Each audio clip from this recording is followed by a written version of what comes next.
3, 2, 1, and welcome back to Chasin' the Racin, episode 68. And we're down in Redcar. We're joined by Geoff Crust, who's currently the Europarts Kawasaki team manager, but a long, illustrious career, including MotoGP team manager, crew chief, mechanic, all kinds. But we'll get onto that in just a second. But first, we've got our sponsor. And the laughing. Go for it, Chris. No. Let's get the cheap shots clean out the way here first. Go on, Geoff. Just walk us through what you were saying off air there for a second. Well, it was the fact that because I didn't quite sure what this podcast bit was, I watched one and I was just intrigued the way that Chris read out the advertising part of the business side of it. Bit monotone, apparently. Yeah, and it was just this, let's put a little bit of something in it, and it was just flat. You know what I thought? But I do remember what it was all about, so that's where Chris came back to me. That's the key bit. Well, if you would like to read out the sponsorship, that would be fantastic. The same one, off you go, racking off the tongue there. So there we go. The episode is brought to you by Burrows Motor Company, and it's a local-owned business with sites in Rotherham, Barnsley, Doncaster, Sheffield, Worksop, and York, representing Toyota, Mazda, and Kia brands. Burrows Motor Company is large enough to help with any motoring requirement you should have, whilst remaining small enough to retain the family-friendly feel, with each team member working constantly to ensure they offer the best possible service to each customer, whether they've been coming for 10 years, it's not, or if it's their first visit. So whether you're looking for a new Toyota, Mazda, or Kia, or wanting a nearly new or pre-loved used vehicle of a different make and model, Burrows Motor Company are large enough to help source the perfect car for you. Our dedicated team are well known to many of our customers and are just a phone call away.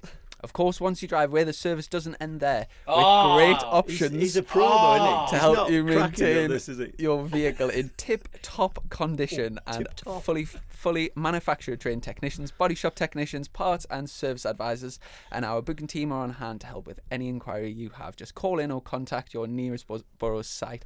And special offer, Chasin' the Racin customers only. Mention Chasin' the Racin on any new or used car. And Geoff's a dick. And you get a lovely 250 smackaroonies off the. You get another 250 quid off if you say that to them. Now, well done, Chrissy, and that's why I'll tell you, pro, absolute pro. That's why he's at front end of the championship. He's unshakable. There's you and me trying to psych him out. It was just full on leg dangling in the first corner there, Chrissy. It was ad libbed, wasn't it? That's all it was. It was just straight off the tongue. Well, we're down in a beautiful part of the country. Hold on, Redcar. Hold on, let's go back. Hey, wait, no. I'll put on my bit about Redcar, please. First, welcome to Costa de Redcar. Now, I don't know whether you noticed, lads, as before we came in here, the palm trees on the beach, everything. It's just, don't look at me like that. It's bloody lovely here, you know. And tonight, I hope you notice there's a tropical storm coming through. Well, that's quite normal. About 5 or 6 o'clock, there's generally a tropical storm coming through. But seriously, there is a tropical storm like in America, isn't it? Like Mississippi's going to blow away or something like that. We've got our own. It's called Storm Fanny coming through. That's what it is. Teesside's best kept secret, and we're parked just along from a beautiful furniture shop. Now, I must ask Geoff, how long did it take to come up with the name? Oh, I tell you what, again, that was just one of those things that had to roll off the tongue, didn't it? And Geoff Crust Furniture. Geoff Crust Furniture. I'll tell you what, because I'm waiting for something here. Obviously, honestly, people listening to this, right? You have no idea how unprofessional we really are, right?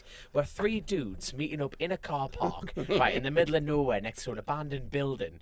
And use that abandoned building. I met this 6-foot giant of a man, right, who looks like you've come straight out of a 70s porn sketch. And I'm like that going, got a tash. Chrissy, no, you've shaved it off. You're classy like that. So I did have one though, you know because it was cool back then. But I'm like that going, what have you signed up for now, Chrissy? I know we need money for the show, but we don't need to do this. So there we go. So it was a bit of a mind. Let's go back to me business and we'll advertise it. Yeah.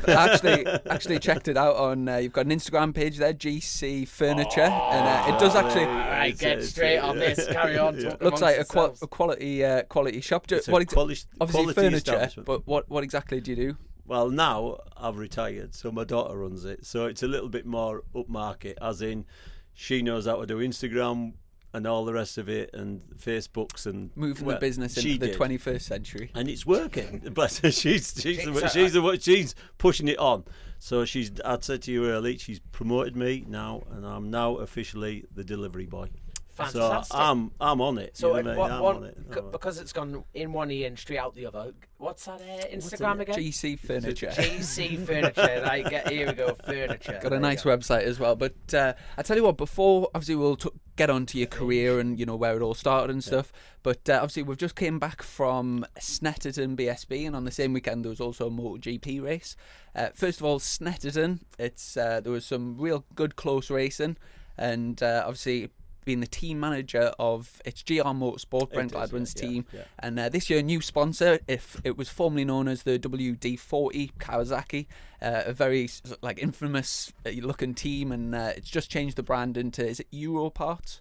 Eurocar parts. Eurocar parts. ELQ, Eurocar. And you've got young Storm Stacey, the youngest ever BSB rider in the as the pilot. How's the beginning of the season started for you? Well, I think we did have a long time with WD-40. That was what everyone remembers the team by, because it's such a good branded name, isn't it? Well, it's like the Tyco. We were just discussing this beforehand. It's a bit like the Tyco BMW. It's nothing to do with Tyco now, but it just rolls off the tongue. It's WD-40 Kawasaki. You just kind of get stuck with that a little bit. Well, WD-40 was always a family branded name, wasn't it? And everyone knew what the product was. So when Brent found that as a sponsor, it was massive to us, you know what I mean? Because if you look in the paddock, it is hard to find some of these big international companies that will come into BSB. Brent does a brilliant job finding these guys, and we had it, I think, 8 years in the end. Or Brent had it 8 years, because I didn't do the full 8 years. I've only been doing it 5 or 6 years with Brent. But the marketing value of that, having that type of sponsor, and then, as I say, we've parted companies, not in a bad way or anything. It just became to the end of what we were doing with them.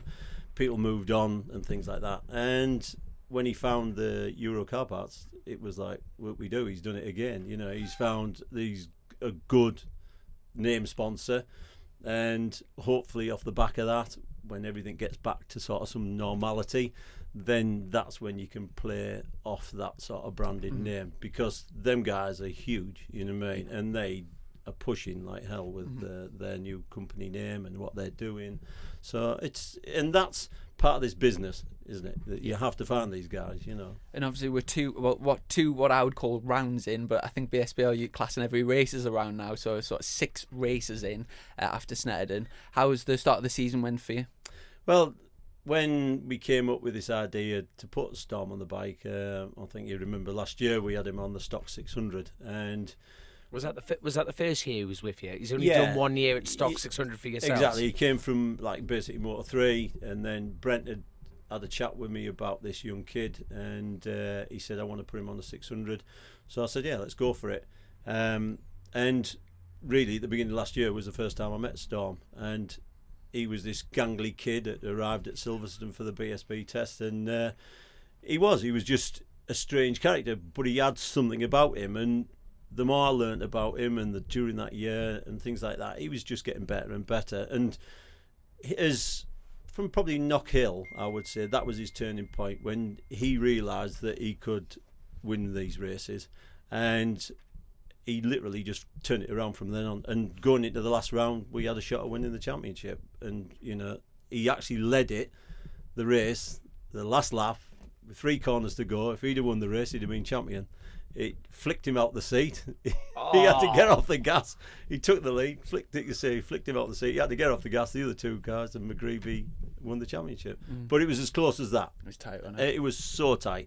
And from when you think that he'd never seen a 600, he didn't understand how to ride it, and to come into that, and those guys, Richardson and McGreevy and those guys, and Luxton, who's leading it now, they've been doing it a while, and they were bit more understanding of what the game was all about. But Storm showed really true form to me, and maturity, how he understood the bike. And I came to Brent at the end of the year, and I said, look, let's put him on our stock 1000, just do a track day with him and see what he's up to.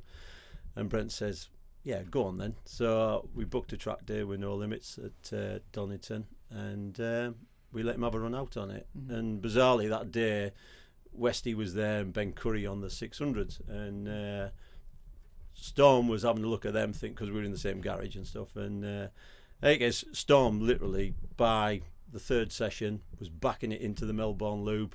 He had his elbow on the floor on they're on the after corner. the warm-up laps. And he was just, well, you've heard about that, didn't you? Well, I was trying to miss that. I was trying to miss that, right? No. Just to protect Storm a bit. But Oh, no. I've met Storm a few times, and I think we're definitely going to get him on the show. Yeah, and he keeps pestering us. But I tell you what, absolutely brand new, and he's gone through such a hell of a story. The lad has got such a hell of a strong backstory. Storm, you're getting away with this. We're veering off. No, we are totally going off. Oh no, you're going to tell it. There you go. But so he's got so many different layers as a rider. But we'll definitely have him on the show. But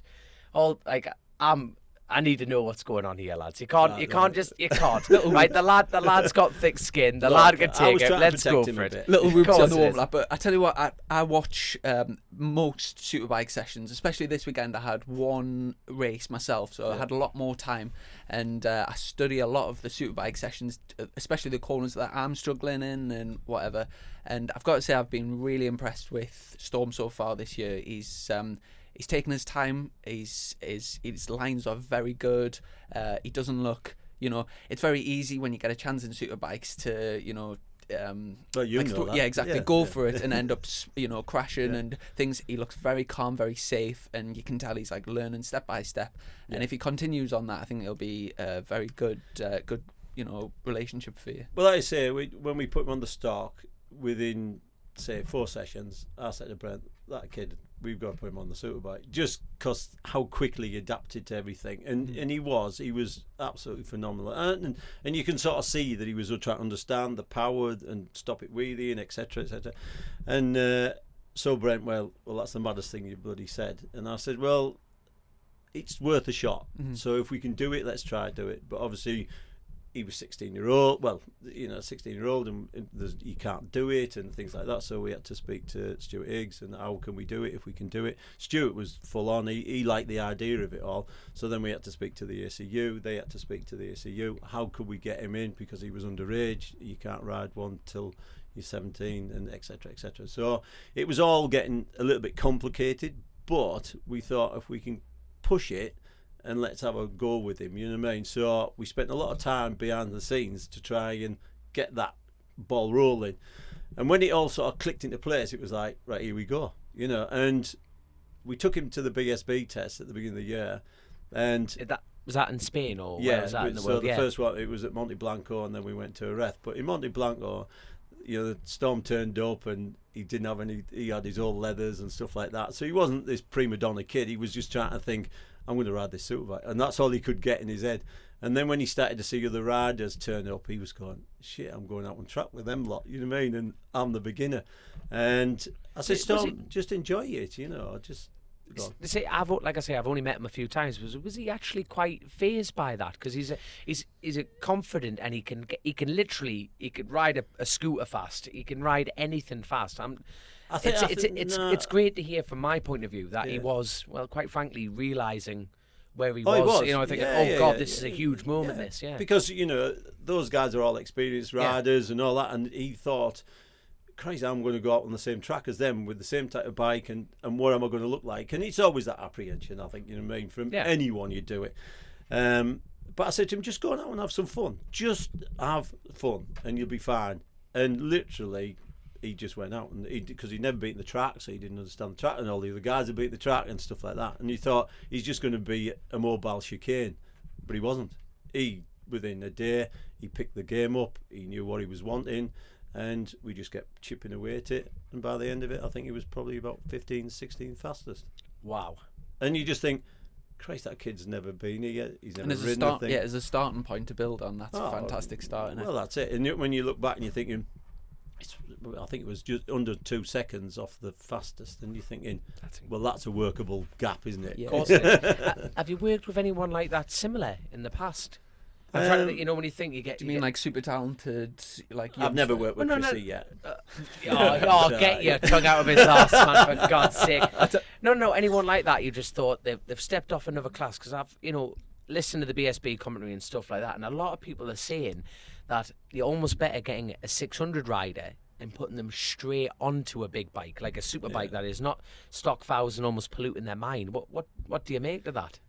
Well, Storm would say, because he he didn't know what to expect. You just take it as what it is, don't you? You like you say, he'd never rode on slick tyres or anything. He just didn't know. So, but within that first day, he just thought, well, it's a bike with two wheels, isn't it? So just get on, ride it. I'll tell you something he never said to me. It's fast, and you know, because in Monte Blanco, it's got a good straight there. And he never came in and went, oh, Christ, this thing. And that would have been the first reaction I would have. If you put any kid on it, they'd have gone, whoa, what's all that about? And he's never said it to this day. He just goes, oh, it's all right, that, isn't it? Just taking it in his stride. To be fair, I did see him drift like some customer Norton bike around a car park. So I don't think much phases Storm Stacey. It'll be, like we say, we're great to get him on the show. Now, the rest of the meeting, obviously, there was some really good racing, especially in the superbikes, much closer than it was last year. There was that it was good. incredible, wasn't it? The racing was excellent. You know, loads of close overtaking manoeuvres. We had another Andy Irwin incident, which is you know after the round before, and obviously all the media attention. He had to start from the back of the grid in the first race, and unfortunately got tangled with Alex Olsen on his way through.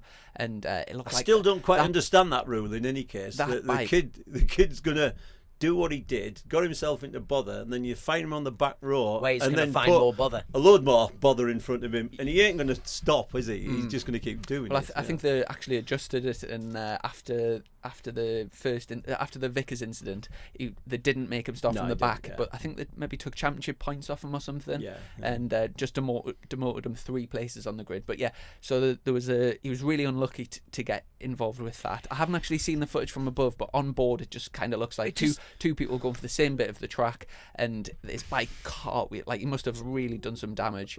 Got himself sorted for the next race, but unfortunately, because he didn't get a full lap in, he still had to start from the back of the grid. Did a really good job to get through to, I think he was up to about 9th, 10th. That's serious. And when he passed, so for people that know Snetterton Coram, you've got the long right-hander, and then the traditional line is you're pretty much on the white line on the right before, so right, then flick left as late as you sort of dare to open up onto the straight.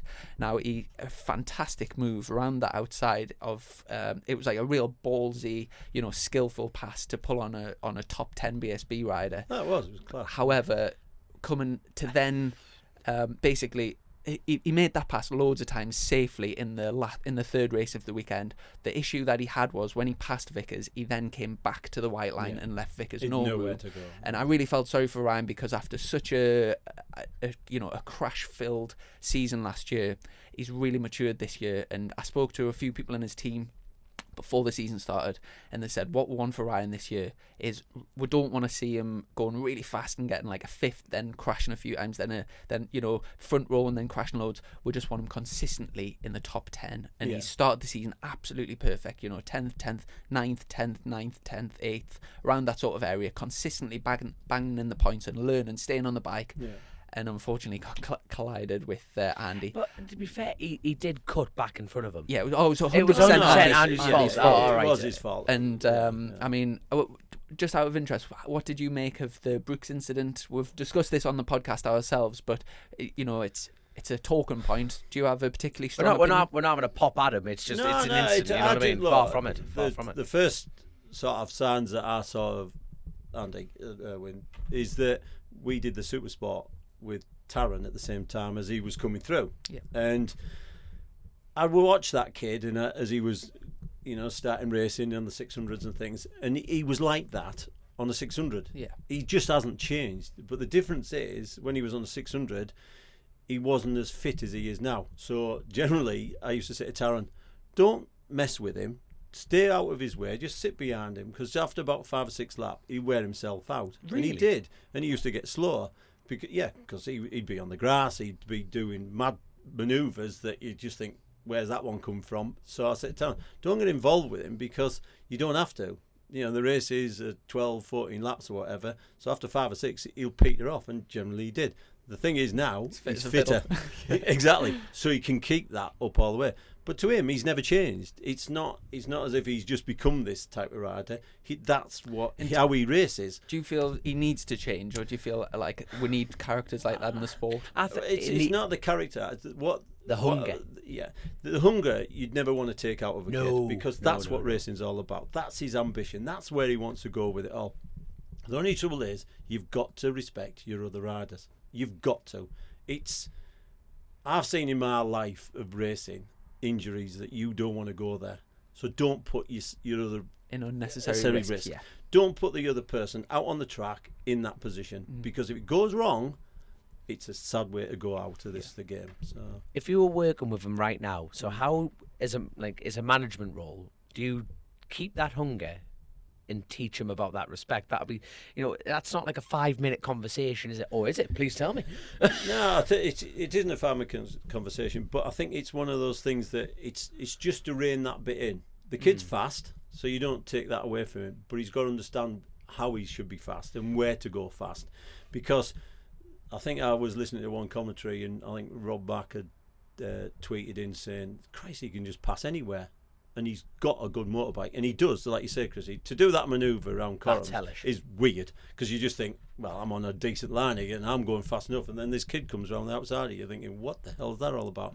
So he's got a good bike, so he doesn't have to do that type of manoeuvre. Yeah. He can just position himself in a different place. So when he clipped Brooksy, I would say that's a respect to Brooksy, because Brooksy didn't know he was there, and I don't believe Brooksy did. And so to come up in that line, there's no area for manoeuvre there. You get it wrong, and you're in the barrier. And that's my problem with him, is that you can't do that to other riders. You just can't. Because like you say, he's got the capability of passing. He's got the package, so don't put that into you. He doesn't need to do those sort of desperate moves. Exactly. He's got the skill and the he has, and he's got the package to do it on this year. And like where he might have had slow bike before or whatever, he hasn't got that problem now, which is great to see as well. And obviously Glenn, fantastic weekend leading the championship, tremendous third race where he won. Also fantastic to see Christian Innen get his first win of the season, and Christian Innen first ever BSB win, and Josh Brooks' first win of the season. Then he nearly writes himself off. That was, if anyone didn't see it, check it out on YouTube. He nearly loses his arm after his first win. Silly knacker. You know what I mean? Also, I tell you, when I was watching practice and qualifying, Danny Buchan looked so impressive going into the corners, just carrying massive lean angle and so committed on the front end. And unfortunately, the safety car came out, tyres cooled down, and the first left-hander of the lap took the front, smashed the bike to smithereens, got the bike fixed, and then the next race 2, ran in the back of Danny. I'll just give a round of applause to his team. Bradley Ray rolled the bike off again and then got the bike fixed and got out in the third race. So a real terrible weekend for Danny. On the other side of the garage, great weekend for Lee Jackson. Got a couple of fourth positions and riding brilliant front really good. Chomping. And it's great to see much more in the mix. Tom Bradwell rode really well. Both Macam Yamahas, they had Mick Shanley working for them this weekend, and they were actually starting from scratch with a new sort of engine software or whatever. And so as the weekend went on, they got much stronger. And by the end of the weekend, both Taz and O'Halloran had the sort of pace to be in that front group. So hopefully where were they finishing? They were 6th and 7th, I think. Or what was nice was to see Taz with a bit of mojo back. Yeah, for me, because he had a few big crashes at the first round. He did, and I just think that he wasn't riding to where he should be. And when at Snetterton, you thought, go on then, Taz, have a punt at that. I think when we get to Silverstone, which is next round, that's probably his best track of him and Jason's best track of the season with that bike. So I think we could see them back. Last time. I also just want to quickly mention, did you get to watch the MotoGP this weekend? No. Outstanding. No, I didn't. But I was so happy for Hervé Poncherel's team. Have you seen the last lap? Of the last corner, last lap. Oh my God! I tell you what, it is absolutely brilliant. Even I watched it, man. There you go. I mean, KTM have just literally came so strong on the scene this year, and that championship is just totally mixed up. It's great. Well, there's one guy just not there. No, Marcus isn't there. It's open, and literally we can win. Anybody can win. I was just about to say now. Me and my dad were having a bit of crack about it. He's actually he just thinks it's not quite the same about Marquez. Now, my dad doesn't have favourites, you know what I mean? He just doesn't have favourites. But he's just like, it's just not the same. You haven't got that championship holder, no one's really chomping at the bit. But for me, I'm the opposite side of the pit. I think it's just everyone's got this right. Now, if I'm going to be world champion, it's this year, and everyone is jumping. No, I had another red flag after. If you didn't see it, Maverick Vinales had to jump off with brake failure at 140 miles an hour. So the race got red flagged, restarted, and we had the main 3 people in the race were Paul Espargaro, Mir, and Olivier. What's he? Miguel Oliveira. That's the one, Miguel Oliveira. And he's good with this. And what a final lap. So them three. But what was really sort of interesting for me is both KTM riders, Pol Espargaro and Miguel Oliveira, have had a real massive spat. Because last week at the same track, they came together and cleaned each other out. I saw that one. And then there was a massive spat on Twitter and in the press. Basically, both riders were blaming the other person. And Oliveira is actually not normal, is it? Oliveira is actually a dentist, and he's he's very academic. And he said to didn't damage. I'm going to bring your teeth out. He said something in the press like, I'm not saying all motorbike races are stupid, but some people are born less intelligent than others. Basically calling Pol Espargaro thick. And then it came down to the last lap, and them three were battling for the win. And Jack Miller. Sorry, totally got that wrong. And and going into the last corner, Pol Espargaro's leading. Jack Miller stuffs him, runs him out wide, and then Oliveira comes up the inside, takes the win it was Tech brilliant 3. to see. Amazing. That was the biggest news of the weekend. You know, the first time they're like, for 40 years I've been dreaming of this. You know, you could have given it to any factory team. You know me, but they were like, you could feel it through the telly. Do you know? Sorry, I mentioned Mir. The reason why he was doing really well early on in the race, but they didn't have someone once sacked. They didn't have another. So when it got red flagged, they didn't have a new tyre ready to put in. No, so put a new rear in. They put a new rear in, but never front. They didn't have one like for the allocation or whatever, or didn't have one ready. So he got stuffed, but he was running for the race win beforehand. Right. Neal Hodgson, right, called it immediately, right? This is the biggest thing. The pit board went out, right? He had easy +1. He had about 0.3, I think. Shut up, Chrissy. I'm trying to build it up. We're in the entertainment business. Next time, if I say 5 minutes, you back me the fuck up, princess. Right there you are. So we had a fight. Job you do on Sky Sports, I believe. So go on. Feed me this race. This one's good. So anyway, so he's going out, right, and he had a 0.5 of a lead. But shut up, man.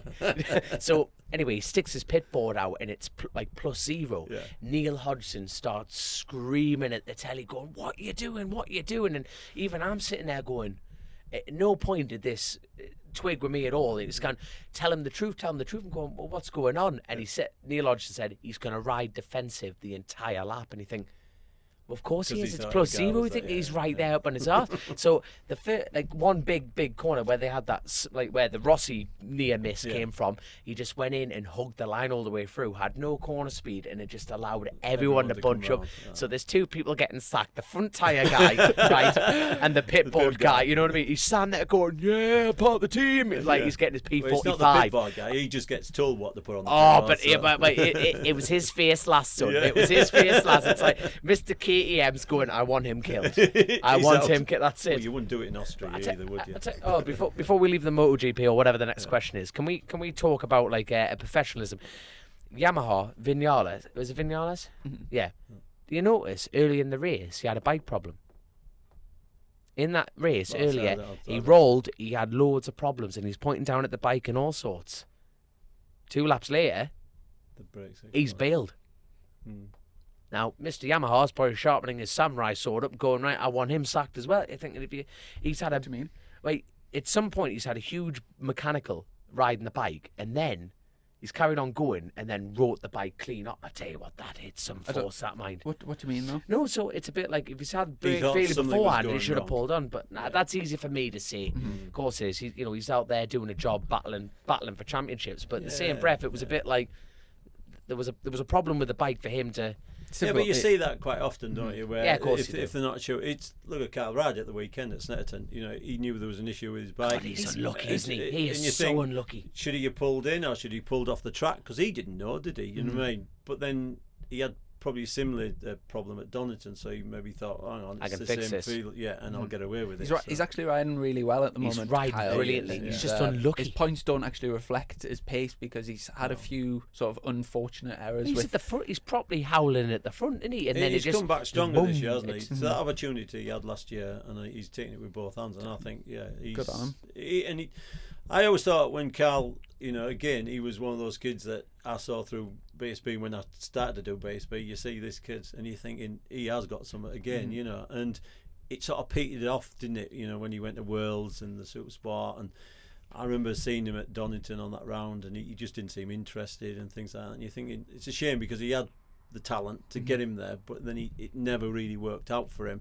So then he was left in this no man's land area, wasn't it? When he came back with the Moto 2 thing, project, and it was him and his dad, and we used to quite often they'd come outside our garage and you could see them, and his poor dad was left in a bit of a no man's land, as in, I'm not sure what to do, and Carl was trying to do it, and so it was good to see him get that opportunity to change it around. And I think maybe it gave him a kick with the backside as well, and thought, hang on, I'm better than this. I can do something. So. I'm far from a team owner. Shock horror, I know, but I think what he's done so far has definitely secured him for next year. Oh, you think? I would personally be very upset to see him. It would be. You say that, but it's so difficult. This sport is so up and down. And I was actually thinking about this the other day. Look at Josh Elliott, first round last year. He was leading the championship, beat Scott Redden, Josh Brooks, everyone in BSB, leading the championship. Next, hottest thing in BSB at the time, on an unfashionable bike, really, and a new team as well without the experience. And then fast forward to the first round the following year, and he was filling in for your team in the Superstock, and he had nothing. And he was qualified like 25th in Superstock. I mean, so you say 1 minute you're winning things, and there's nothing to say that he won't get a kick up the arse and come back and be winning or whatever. But you don't know what went on in that set. Oh, sure, but nobody does apart from them. I'm just making the point that you kind of extrapolate from a few good results. You kind of then make predictions for the future. This sport is just so thick, up and down. And you just never know what's you seriously never know what's coming.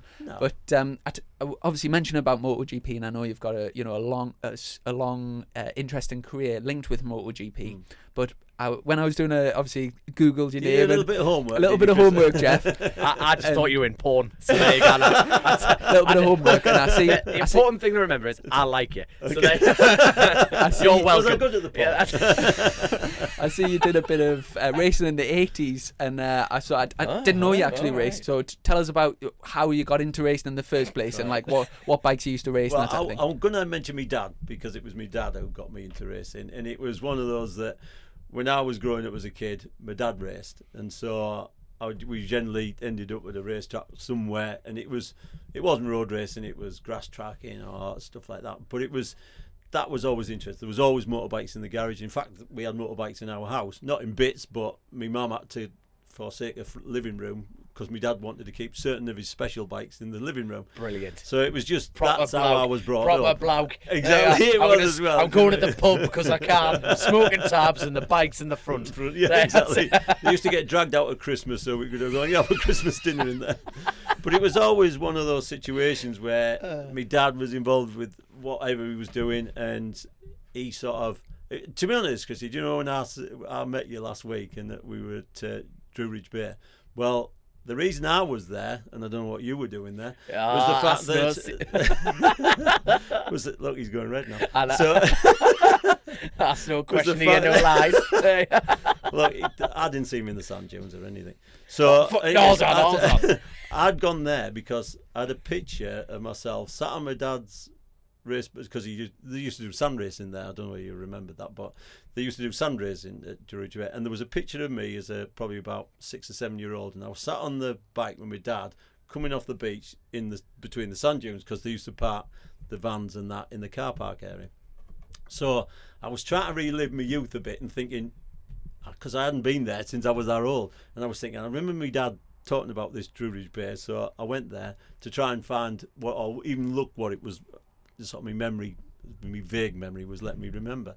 So that's why I was there, and my dad then, I think I was about 8, he bought me my first bike, and it wasn't anything special because there was no kids bikes back in them days.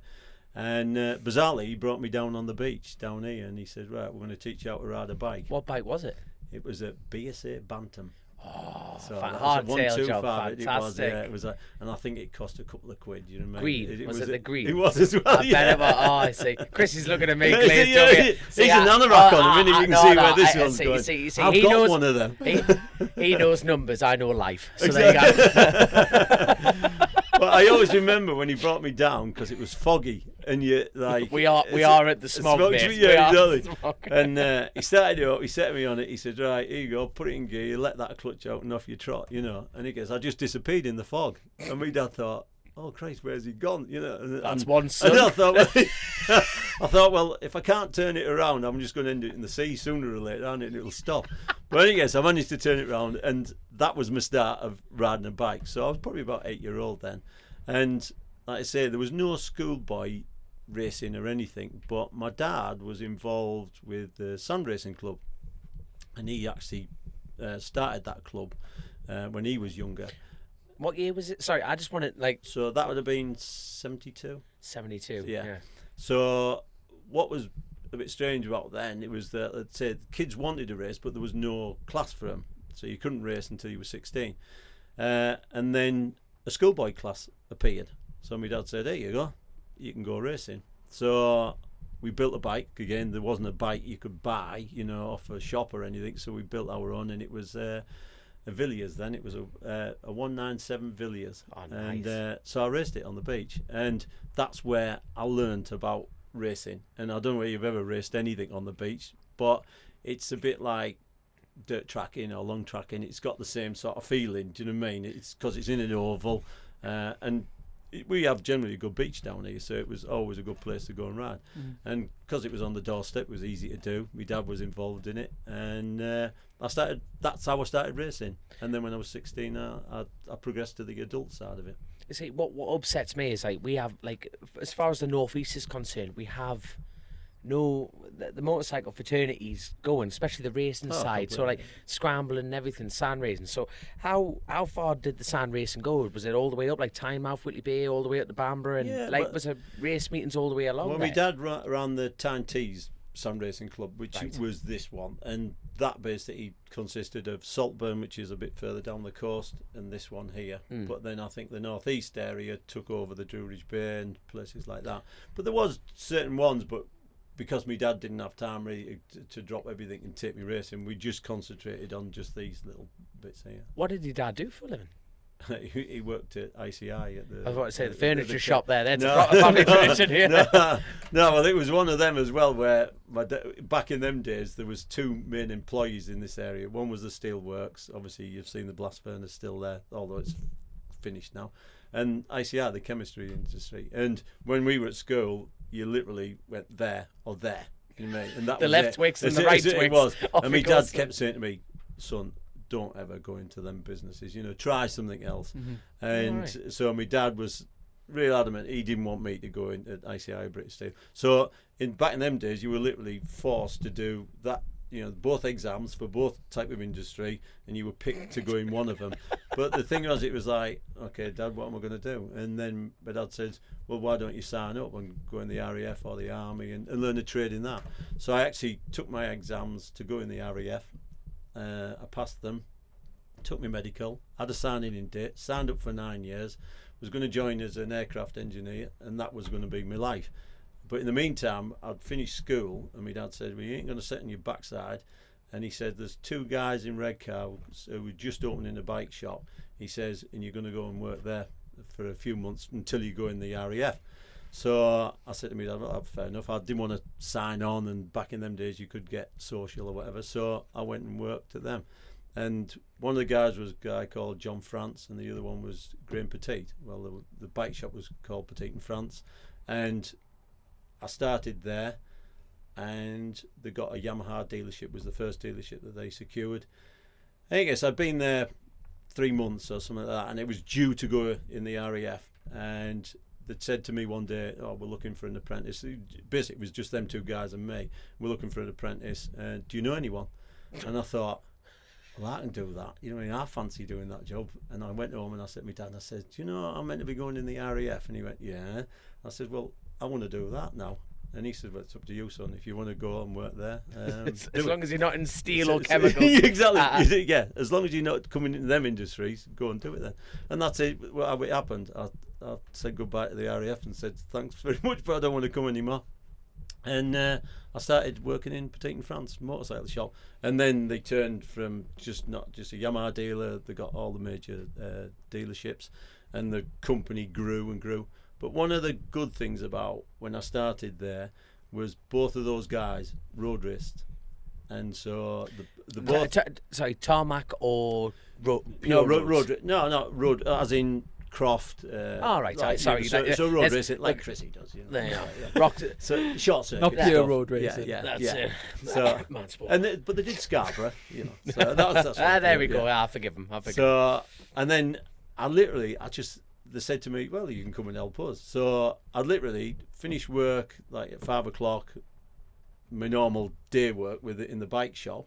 I'd go home, get me tea, and then shoot back down again, and then work in their garages, building and messing around with race bikes. And I just thought, I'm in heaven here. This is brilliant. They never paid me. It was just the fact I loved doing it. But they weren't heaven at all. We're gonna free mechanic here. Yeah. This is brilliant. But the fact was to go away at the weekend and go road racing as a 16-year-old and be involved in it, like you say, going to Scarborough and things like that. And I always remember when they did Scarborough, there was a couple of little stories I'll come up with there. Was that one of the years we were there, my dad was actually scrutineering at Scarborough as well, so we were there. And the factory MV Augusta was there, and the Italians had turned up with that bike, and I don't know if it was Reedy or one of them lot was riding it. But as a young lad listening to that thing start up, and there was these foreign guys round it, it was just a different world, to listen to that bike warm up. And I still remember that noise to this day, because I've heard one since, and you just think, Christ, it takes me back that. But I guess I was going back to what John and Graham did, because they had the bike shop, and they had a qualifying on the Saturday. One had to work in the shop, so John France qualified for Graham, swapped his leathers, got his helmet on, and actually qualified for both of them. And people were coming up and saying, "Oh, I haven't seen Graham today." You know what I mean? He says, "Oh, he's on the bloody toilet again." It's like he wasn't even there. He was working in the bike shop, but John qualified for both of them. That is some trust in friends, that isn't it? Don't you dare put a bad lap time in. No, he actually did a better job for Graham than himself. Parish and Sheen once did that at Mallory Park as well. Did they? Yeah, Sheen was injured, and Parish went out on Barry's bike and out-qualified himself with Barry's transponder. No, it's but they were real characters, them two lads. And as I say, when I wanted to, because I'd done a bit of grass tracking and things like that, and then I started to work for them guys, and because we were going racing, I'd stopped racing because I just enjoyed going with them and helping them. And then it came to a point where they were stopping because they couldn't physically give the time, and I thought I might have a go at this road racing bit. And I thought, what should I get? And because they were a Yamaha dealer, I had a bit of choice of anything, and I bought myself an RD 400, and I thought, all right, I'll do the 500 production class. And I tilled off to Carnaby with this new 400, and I think I probably finished 6th or something at the first ever race I did, and I thought, well, that was all right. And back in them days, it wasn't just one group of riders on the grid. You actually had to, there was 2 lots that you had to, there was an A and a B to qualify to go into the final. And I only did probably 3 races towards the end of that year, but I was doing all right, and I thought, I quite fancy this. It's all right, you know what I mean? It's better than grass track, and you don't get dirty and shit like that. So I thought, at this point, have you discovered that tarmac's a lot harder than sand? You fall off there and bang your head. You know about it being on the beach, so it feels like concrete. So, but it was the fact that I enjoyed it, and then that winter time, the 350 LC was brought out. And I thought, well, I want one of them now. So I said to them, at the lads who own the bike shop, I said, can I have one of them? And they were only getting 2 in. That's all they were allocated until more came into the country. So they went, yeah, no problem, Geoff, you can have one of them. So I got one of them, and it was like chalk and cheese. I mean, I took both bikes to Snetterton, bizarrely Snetterton, and I rode them both there, and I thought, that 400's in the bin now. You know what I mean? That 350, it had twin discs on it and everything. I thought, this thing, I can outbrake anyone on this. So were you doing like British at this point, or were you doing club racing? Well, it was club racing. That's what it was. Because there was no series for a 500 production as such. You know what I mean? Right. Things that back in them days, they had a thing called the Avon Roadrunner series or something like that, but it wasn't that big and it didn't work. So everyone really club raced. You know what I mean? So it was you picked the club and off you trotted. But what was quite good back in them days, you could just bounce around and go to just different tracks, and that's all I wanted to do. I thought, well, I want to learn that track, I want to learn that track. I'd go up to Scotland, and that was into this, that's where I met like Neal Mckenzie and people like that, because they were racing up there at East Fortune and Knockhill and things, but they'd come over the board and do Croft and things like that. So there was just this good gang of us that seemed to go racing back in them days. And when we were on the 350s, it was just mayhem. I mean, it was because it was so close racing. It was just bloody good fun. You know what I mean? And you could just do what you wanted. No one give a damn. You know what I mean? You talk about Irwin, but it was just like dive bombing each other. You know what I mean? It's just like you get 6 of you going around the one corner at the same time. No one give a damn about anything. So you did fall off. You did, but it was one of them where you bounced back up, repaired the bike, and had another go at it. So I did that for a couple of years, and then I thought, where am I going with this? You know what I mean? Should I get a TZ and try and progress? But the trouble so I'm trying to put a timeline together. So that was 81 and going into 1982. Right. So like late teenager. Yeah. So I was, and I was just a kid who say you just throw the bike in the back of a van, sleep in the back of the van, and off you trotted, and that's how everyone did it back then. Yeah. So it was no different to anybody else that was in the paddock. But I thought, should I progress and everything? And I bought a TZ 350, and it was the biggest pile of rubbish I ever bought. Do you know when you're thinking, and I thought it's got to be a good one. And the thing seized, it didn't run right, it had ignition problems, and I just thought, this isn't what it's all about. So I sold it, and then I thought, I can't afford to go and do what I want, so what's the point of doing it? I'd done the 350 series for a good couple of years, and I'm not blowing you on trumpet, but I was good at it. I won races, and I thought that's was good fun. But then the rest of it became a bit of a not sure. You couldn't really see a career. No, as a rider. There was no. When you think now, what if you can try and make it? Back then, it wasn't. It was nothing like that. So it was like, okay, I'll pull the plug on it, and then after that, I'd just sort of help lads. You know what I mean? So if they wanted a mechanic, I'd say, I'll come along with you and just help you. I generally quite enjoyed that for a while. And the story of how I suppose I got into GPs was the fact that I think it was 1985. I was at Donington Park with a friend of mine, helping him out, and I met Neal Mckenzie there, and Neal had progressed by then. He'd been picked up from when I raced against him on the 350 production bikes, and Armstrong, a British bike. I don't know, have you ever heard of that? Oh, yeah. Well, they had a team, and they picked up on Neal. So Neal had seen me at Donington and said, "Oh, what are you doing, Geoff, now?" And I said, "Oh, basically nothing. I'm just working in the bike shop, blah blah, and helping some guys out." And he says, "Do you want to come and work for me?" And I says, "Wow, what are you going to do?" And he says, "Well, I'm going to do GPs with this Armstrong." And I says, "Oh yeah." And I said, "Christ, that was a different world." But I thought, yeah. He said, "Well, if you're interested, go and have an interview." The guy who ran the team was a guy called Chasin, who was an ex-racer who took over the team. And Neal said, "Go and have an interview with him." So in '85, I shot down to Silverstone. That's where they were based. I had an interview, and Chaz says, "If you want to go and work for Neal, good on you. Have a go with it." So I came home, and I'm thinking, Christ, so I'm working in a bike shop in Redcar, and now I've got this opportunity to go and basically travel. Not to the world back then, because it was. There's your mum and dad packing your bags. Well, it was like, but I had my girlfriend at home, and I'm thinking, should I go? I shouldn't. Yeah, go. she's not worth it. But I said to everyone, I said, "Here, look, this is what I'm going to do." I says, "Have I got this opportunity? It's a 1-year deal. I'm going to do it because I just want to see what it's all about." You know what I mean? Yeah. And they all went, "Yeah, no problem, off you trot."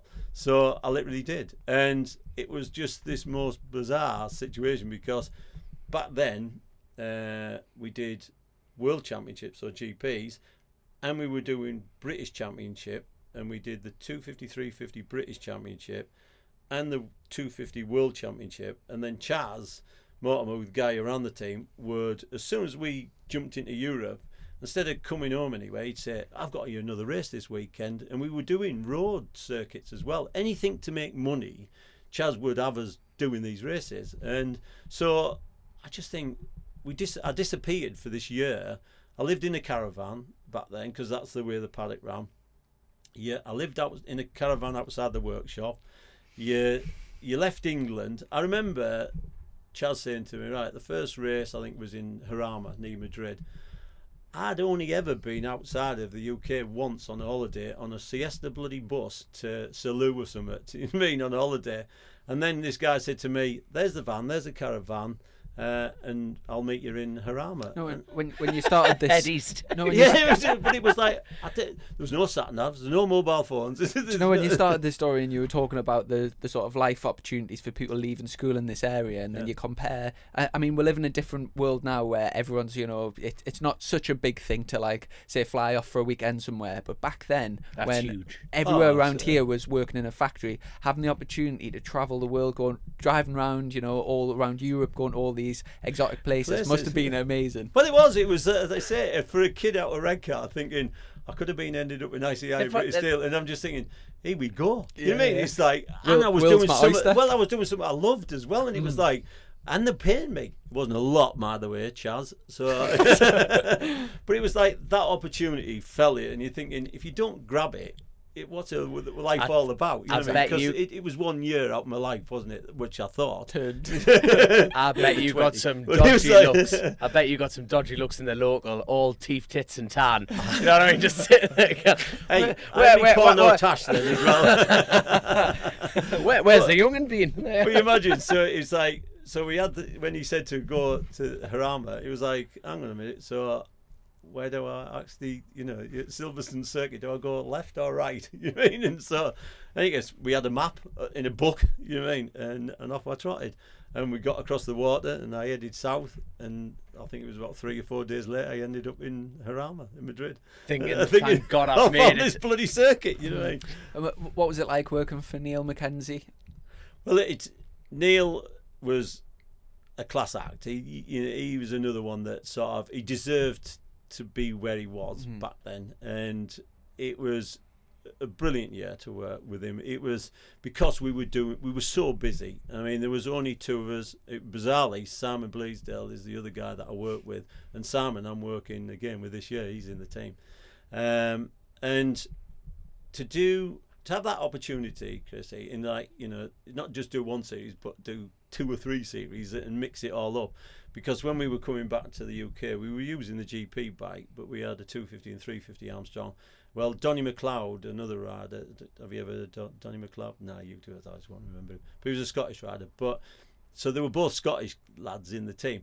And so there was a really good rivalry between them two, you know. And Neal was coming up, and Donny was meant to be the guy that knew it all. And so Neal was pegging away at it. And we actually won the 250 and 350 British Championship that year with Neal and beat Donny, and there was a good group of class riders back in the UK then, and to win them 2 championships in my first year of working within a racing team was brilliant, and I'll never forget it because it was so hard work. I mean, you talk about work now, but back then it was because you did everything. What sort of results were you getting on the world scene? The bike wasn't really that competitive. That was our problem. There was, although the bike, I'll tell you what, if you ever saw the bike, to this day you'd think that's a lovely little motorbike. It was way ahead of its time. There was a guy called Mike Etoff who designed the bike. Now, the Armstrong Bike was, they had a factory at Bolton where they made army bikes basically, but it was an old cotton mill, but downstairs there was a race department, and there was a couple of guys who were working on different projects like prototype stuff, and this guy called Mike Etoff designed this bike. It was carbon framed, carbon swinging arm, it had a Rotax tandem twin engine in it. It had a really strange sort of system where the shock laid underneath the engine, and instead of being mounted at both ends, the actual damper rod was pulled back through its body of the shock. And it had quite a weird system how it worked, but it was so advanced, this motorbike. It was very small frontal area. It was really nice motorbike. I think Neal's even got one to this day. If you ever asked him to look at it, you'd think that is just a nice little motorbike, that. The trouble was, it had this Rotax engine in it. Now, that was the Achilles heel of it. It just was so unreliable. I mean, back in them days, we were building engines just constantly, and it was like we even had them to a point where you could build a brand new engine, warm it up, and the bloody end of the crankshaft would drop off it. So it was just like it was a fight, and it was always a battle to keep the thing going. So that's what you had to do. But in the British Championship, it could dominate. You know what I mean? And Neal was in that type of rider where once he got something between his teeth, he was off.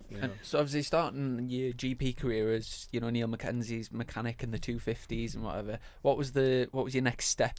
So the next step was again a bit of a strange one, because Neal had got then picked up in GP world, is that he got an offer off Suzuki as a Grand Prix rider on a 500, a factory 500, and Irv Kenemoto was sniffing around him as well for Honda, and Irv Kenemoto sort of ran the satellite system off HRC.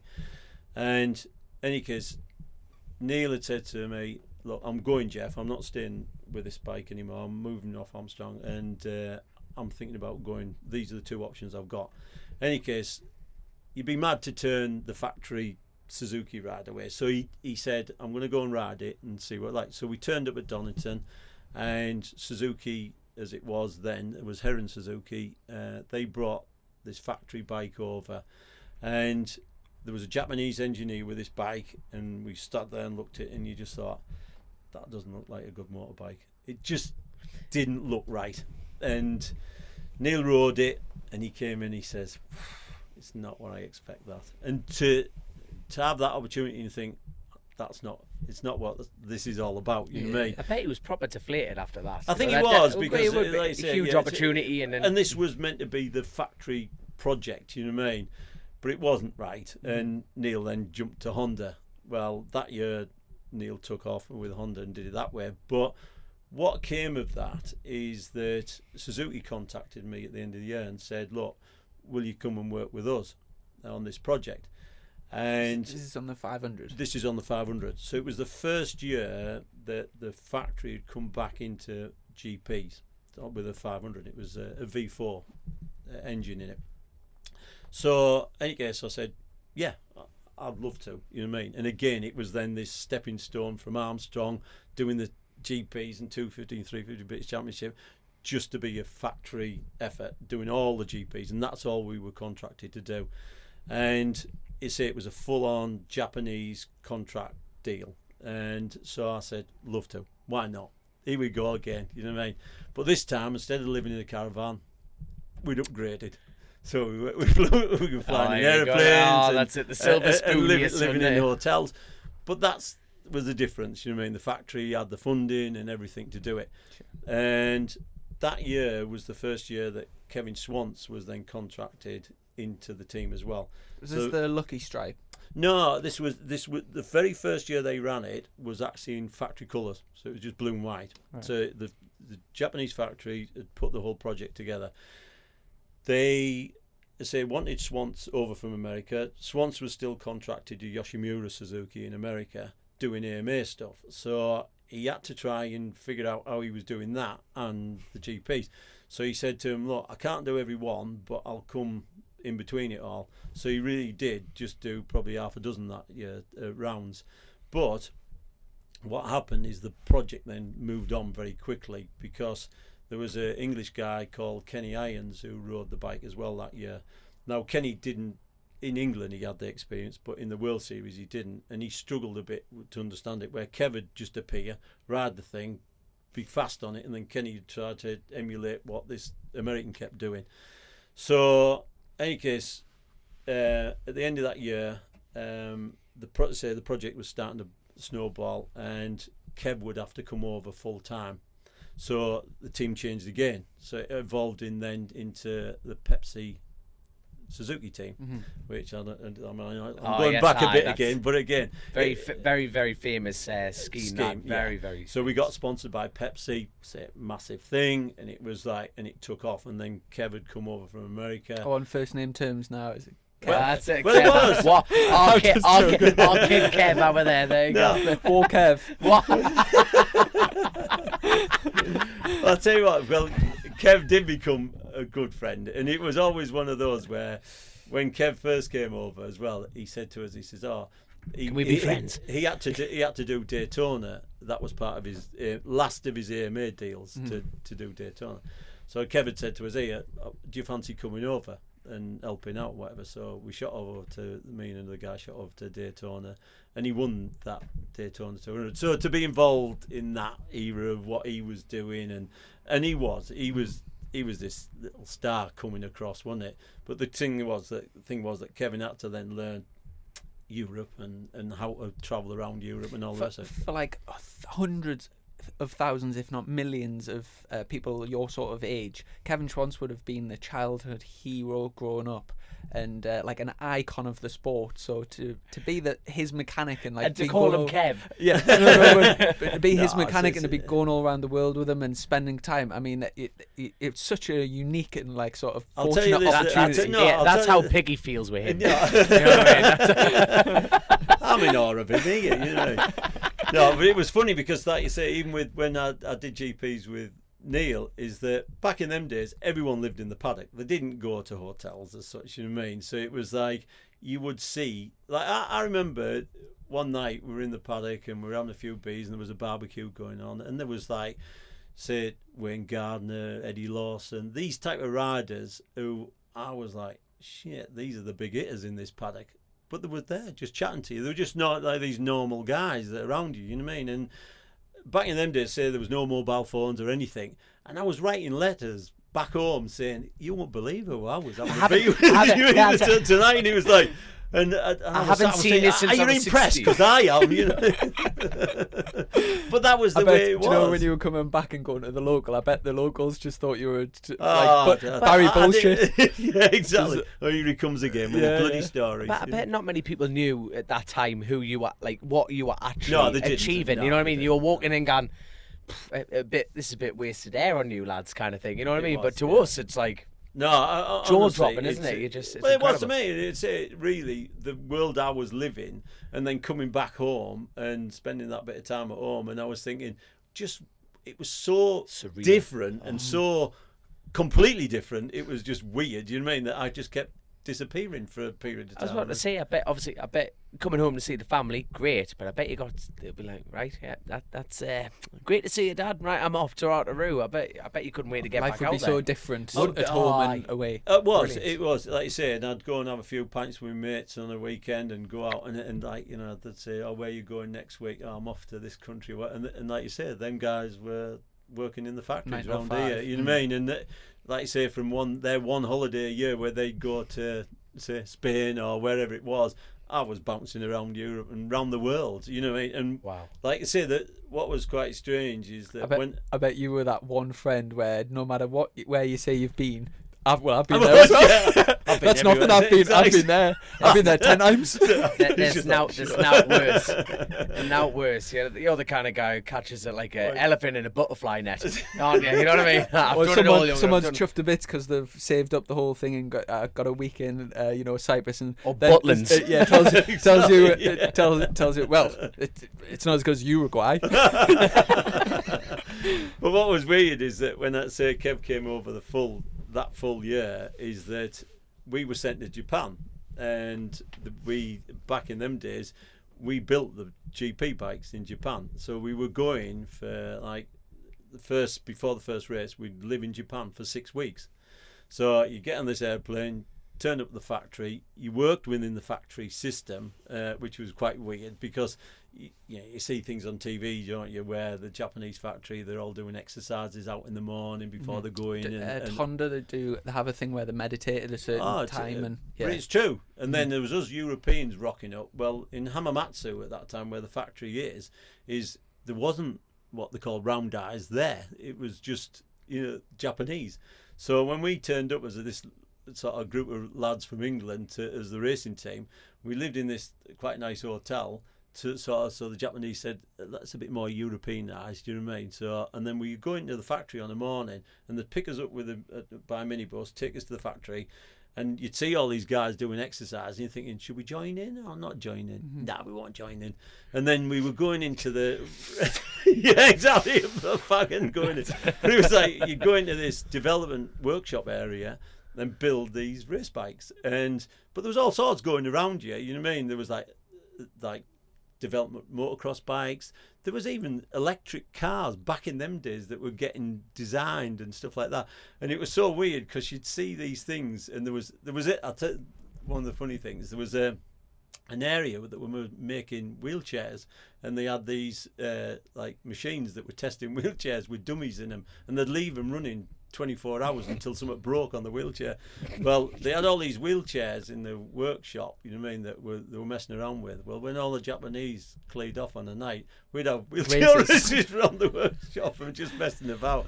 But it was just like, we had this strange time in Japan where you couldn't actually go anywhere on the night because no one spoke English. There was nowhere to really go. So we ended up just living in the hotel base of it. And then we stayed out there, built the bikes. We would go to the Suzuki's test track, which was a place called Ruio, and the GP riders were brought over, and they would have the test riders there, and they would test the bikes and try and get them ready for the first race. Well, the very first time that Kevin had done that full year, we were in Japan, built these bikes. They'd redesigned this airbox system on the bike, and the bloody thing wouldn't run. And we were at the test track, and it was like all the Japanese engineers were scratching their head, why won't this thing bloody run? And they were coming up with different ideas. And I guess what they realised, that the airbox was over-pressurised in the thing. So they released the air pressure and off it trotted. So I guess this was a week before the very first Grand Prix of that year at Suzuka. And I guess we rocks up at Suzuka, and Kev not only was good on it, he went and bloody won the first GP on that bike, and we were all like, shit, it's not a bad bike, that. Do you know what I mean? And yet a week before we couldn't get the thing running. Oh, no, because you're pissing around on wheelchairs, that's why. You know what I mean? That's it. But what was funny was, as soon as after the race, the Japanese just went, well, there you go, take it to Europe then. It's one here, so it'll win everywhere, won't it? Do you know what I mean? Oh, and they only sent one Japanese engineer with us to go to Europe, and it was like, shit, we've got to go the rest of the series. But it was just a different life back then. Do you know what I mean? How we went racing. How did Schwantz get on that year? To be honest, I can't remember where he finished in the championship, but he was, Kev at that point was riding through the seat of his pants. You know what I mean? The bike wasn't good enough to do what it was doing, but Kev would make that the difference. Mm-hmm. And it was always shit or bust, wasn't it? It was always he'd win it or he'd crash. Mm-hmm. And at the beginning of Kev's career with Suzuki, that's generally how it went on. Do you know what I mean? He was injuring himself, then he'd come back from injury, and he would do things like cutting pots off his arm, and his wrists were broken, but he'd still ride the bloody thing. You know what I mean? And do brilliantly on it. It was like everyone was astounded what he would do on that motorbike, because he just rode to that level. Mega. And it was always the problem with the second rider is that they, you know, and we had Rob McElhenney, Ron Haslam back in them days, and we got a rider called Kevin McGee, an Australian rider, come over to team up with Kev. Now Kevin McGee was about the first rider I thought I'd have a shot at Kev's level. Do you know what I mean? And we'd been testing, and back in them days we used to go to Malaysia and that and test out there in the winter time, and we tested out there, and Kev was good. He'd come from Yamaha, he was in the Kenny Roberts team, and he'd come from Yamaha onto our bike, and he was good. And it was like, hang on, we've got two good level riders now, because that was always your hope, that you would get two of them up there, and then that's how you could develop the bike faster.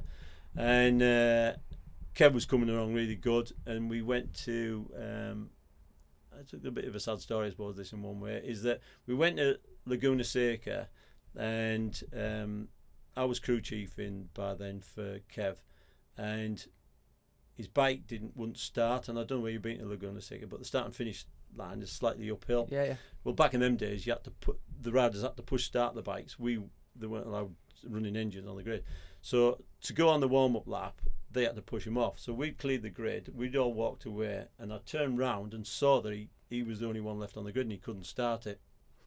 So I jumped back over the barrier, ran up to the track, shouted at him to get on it, and I'd push him. So I got him going, and off he trotted. So he got past the safety, like the pace car, and came back round the grid. But by the time he came round after, and this is how I found out about it, it was the fact that he was still out of breath because he'd been pushing the bike. The race started about 2 or 3 laps into it. It flicked him off it, and it was a big one.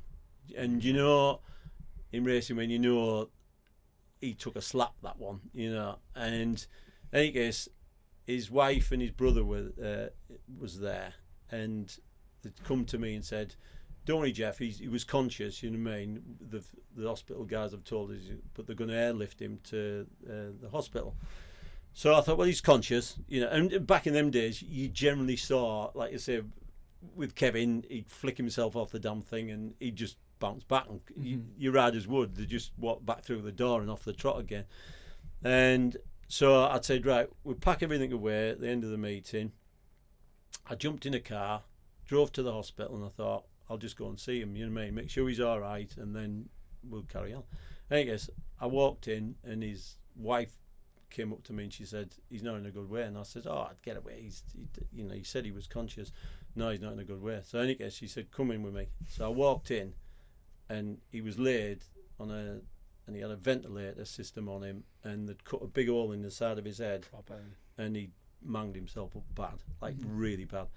And even today, I cried because I thought, I don't blame you. Shit, we were having fun out there, and that's the consequence of it. You know what I mean? And big shock. Yeah. It was the first time that I suppose in all my involvement in racing that I witnessed this reality of it. Yeah, that's what can happen. And in any case, Kev ended up probably 3 months in hospital over there, but he recovered. Yes. And that's the knock-on effect of it, and the bit of a funny twist of it, and there was a funny twist. Was this Schwanz, by the way? No, this is Kevin McGee. Yeah, this is the other rider.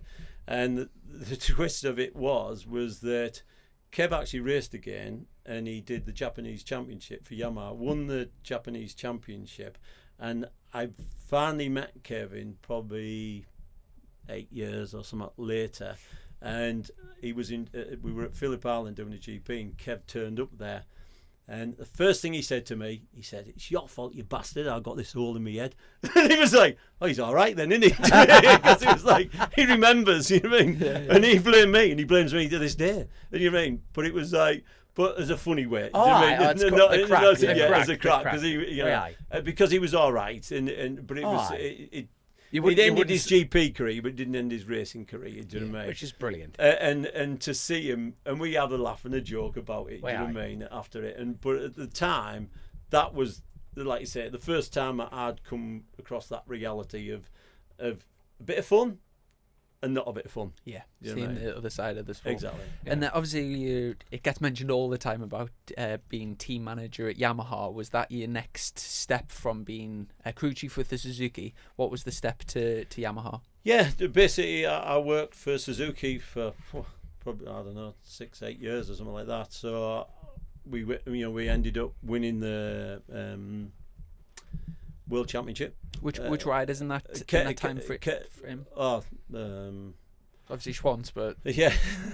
Well, say it's starting off with I'll tell you, here's another little story. Then that when Kev crashed, and obviously Kev couldn't ride that year. Guess who came back into my life? Neal Mckenzie. And Neal was offered the ride, and we were sponsored by Lucky Strike back then. Another famous iconic. Well, the fag companies had started to appear, and they're properly into racing then. And Neal reappeared. So it was like, there you go. Oh, Neal, we'll go racing again. And his first race that year, I think, was Jerez, and he was as bad as a dog that he got food poisoning or something. But I guess he pegged away and he got a half-decent result. And it was a bit weird back in them days how MotoGP, GPs worked, is that you had an A rider in your team and a B rider. Now, the tyres were allocated as in there was a better grade tyre. So the A rider in your team got the best grade and the B rider got the crappy one. Putting him more at risk. He's having to ride harder to make himself better. You could never ride harder. Literally, that tyre, we were sponsored, Michelin were the tyre company we used. And back in them days, that B grade tyre was literally a second a lap straight away. You could never. What was the point in that then? It was bizarre. And to this day, it was like, what the hell was that What all was the about? point? Because we were all going racing as a team, and yet your B rider was never going to have a shot at that.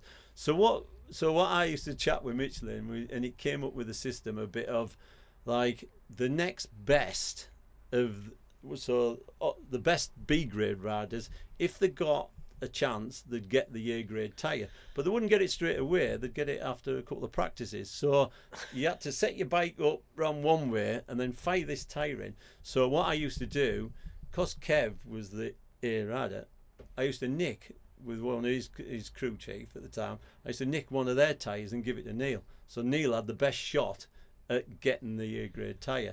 And back in them days, there was him and a guy called McDowan who were the B graders. And so Neal had that opportunity, and generally it was between McDowan and Neal who got that tyre.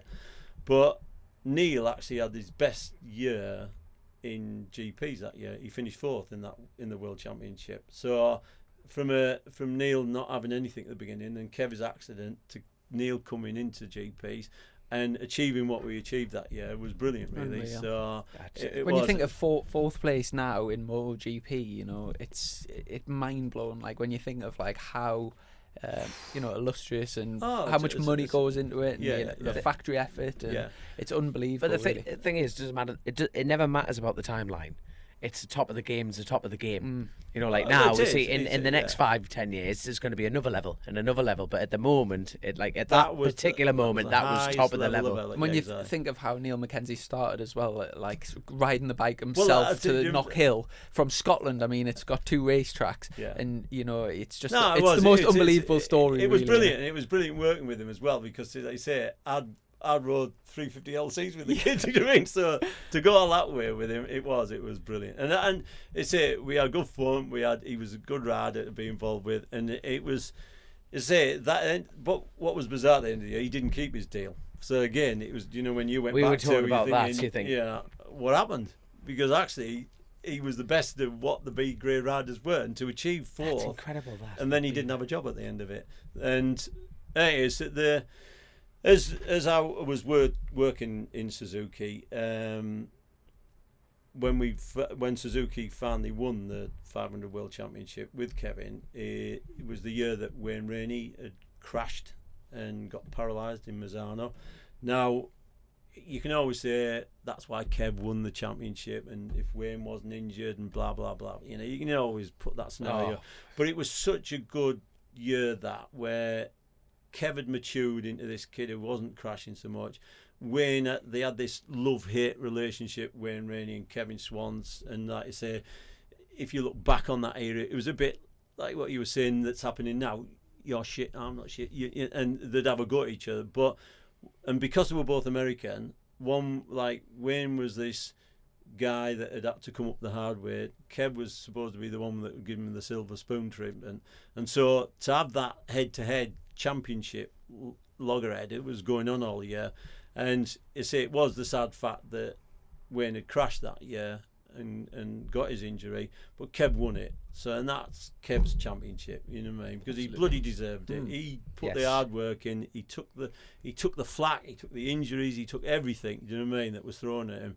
But to win that one world championship for him was the pinnacle of what was going on at that time. So after that, like I say, Wayne had been injured. That winter, I'm going to do another name drop now. Kenny Roberts rang me, and Kenny Roberts was running the factory Yamaha team. You know, Kenny had retired from riding and was running the TAP team.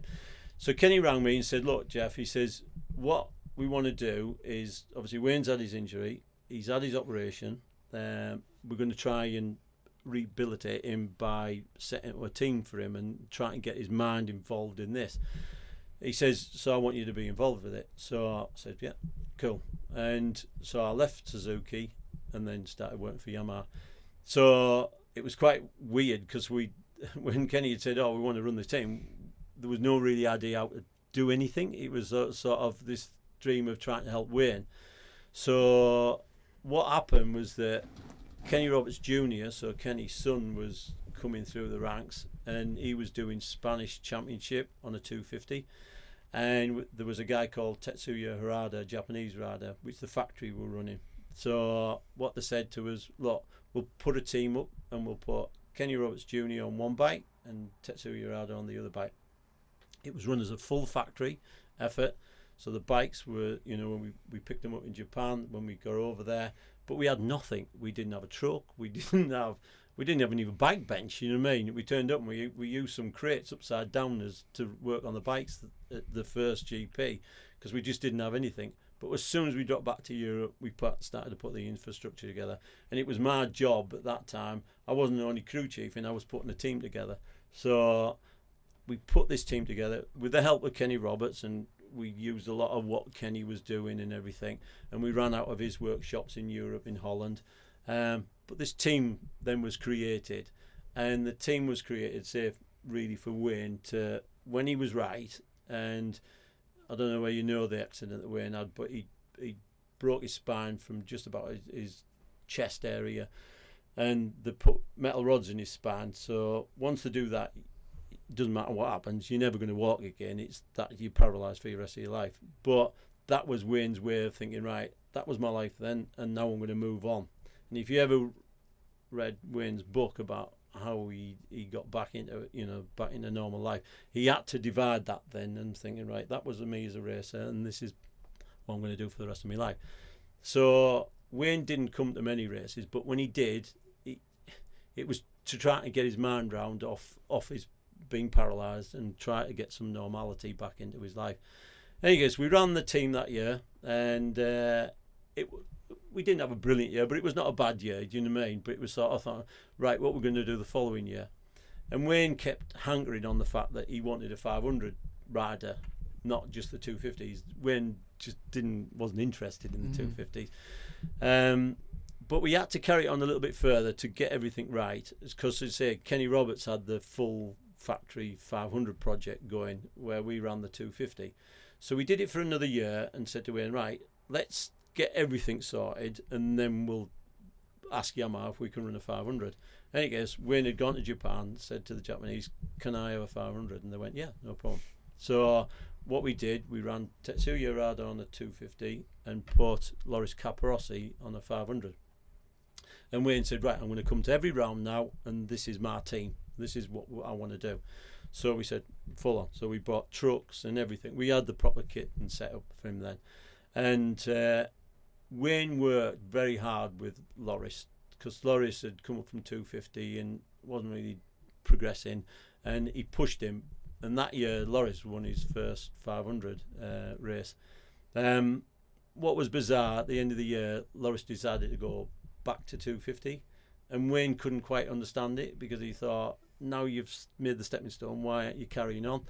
And Wayne was a bit disillusioned with a rider in particular by then, you know what I mean? Because something that I've learned over all the years of working for different riders is how the format, how they go racing, how they do everything. And Wayne was so structured in every way he did it. You can see why, when I look back, that Kevin Swans was this gung-ho kid who could ride a motorbike, but Wayne Rainey was the triple world champion.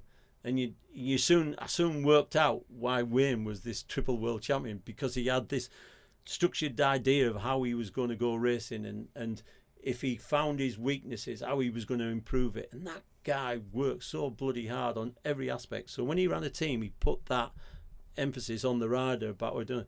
But the trouble is, Loris Capirossi wasn't Wayne Rainey, and it's hard to force feed something that the kid didn't want. Yeah. And so anyways, the team then decided we weren't going to run the 250 anymore. So Wayne had gone to the factory, and by this time the factory were, like, I wouldn't say getting upset with Kenny, but Kenny was doing his different things, and the Japanese were sort of losing a bit of control of what Kenny was doing with the bike. So Wayne had gone in and said, look, I want to run the bikes from Japan. I don't want to start messing with them. I'm not going to make my own cylinders and exhaust. And that's what Kenny was up to. And he said, I just want to run it as a full Yamaha deal. And Wayne basically nicked the project off Kenny, because Kenny was going off on a bit of a tangent. So the factories agreed with Wayne, said, right, you're going to have the full factory effort, 2 500s, and off you trot.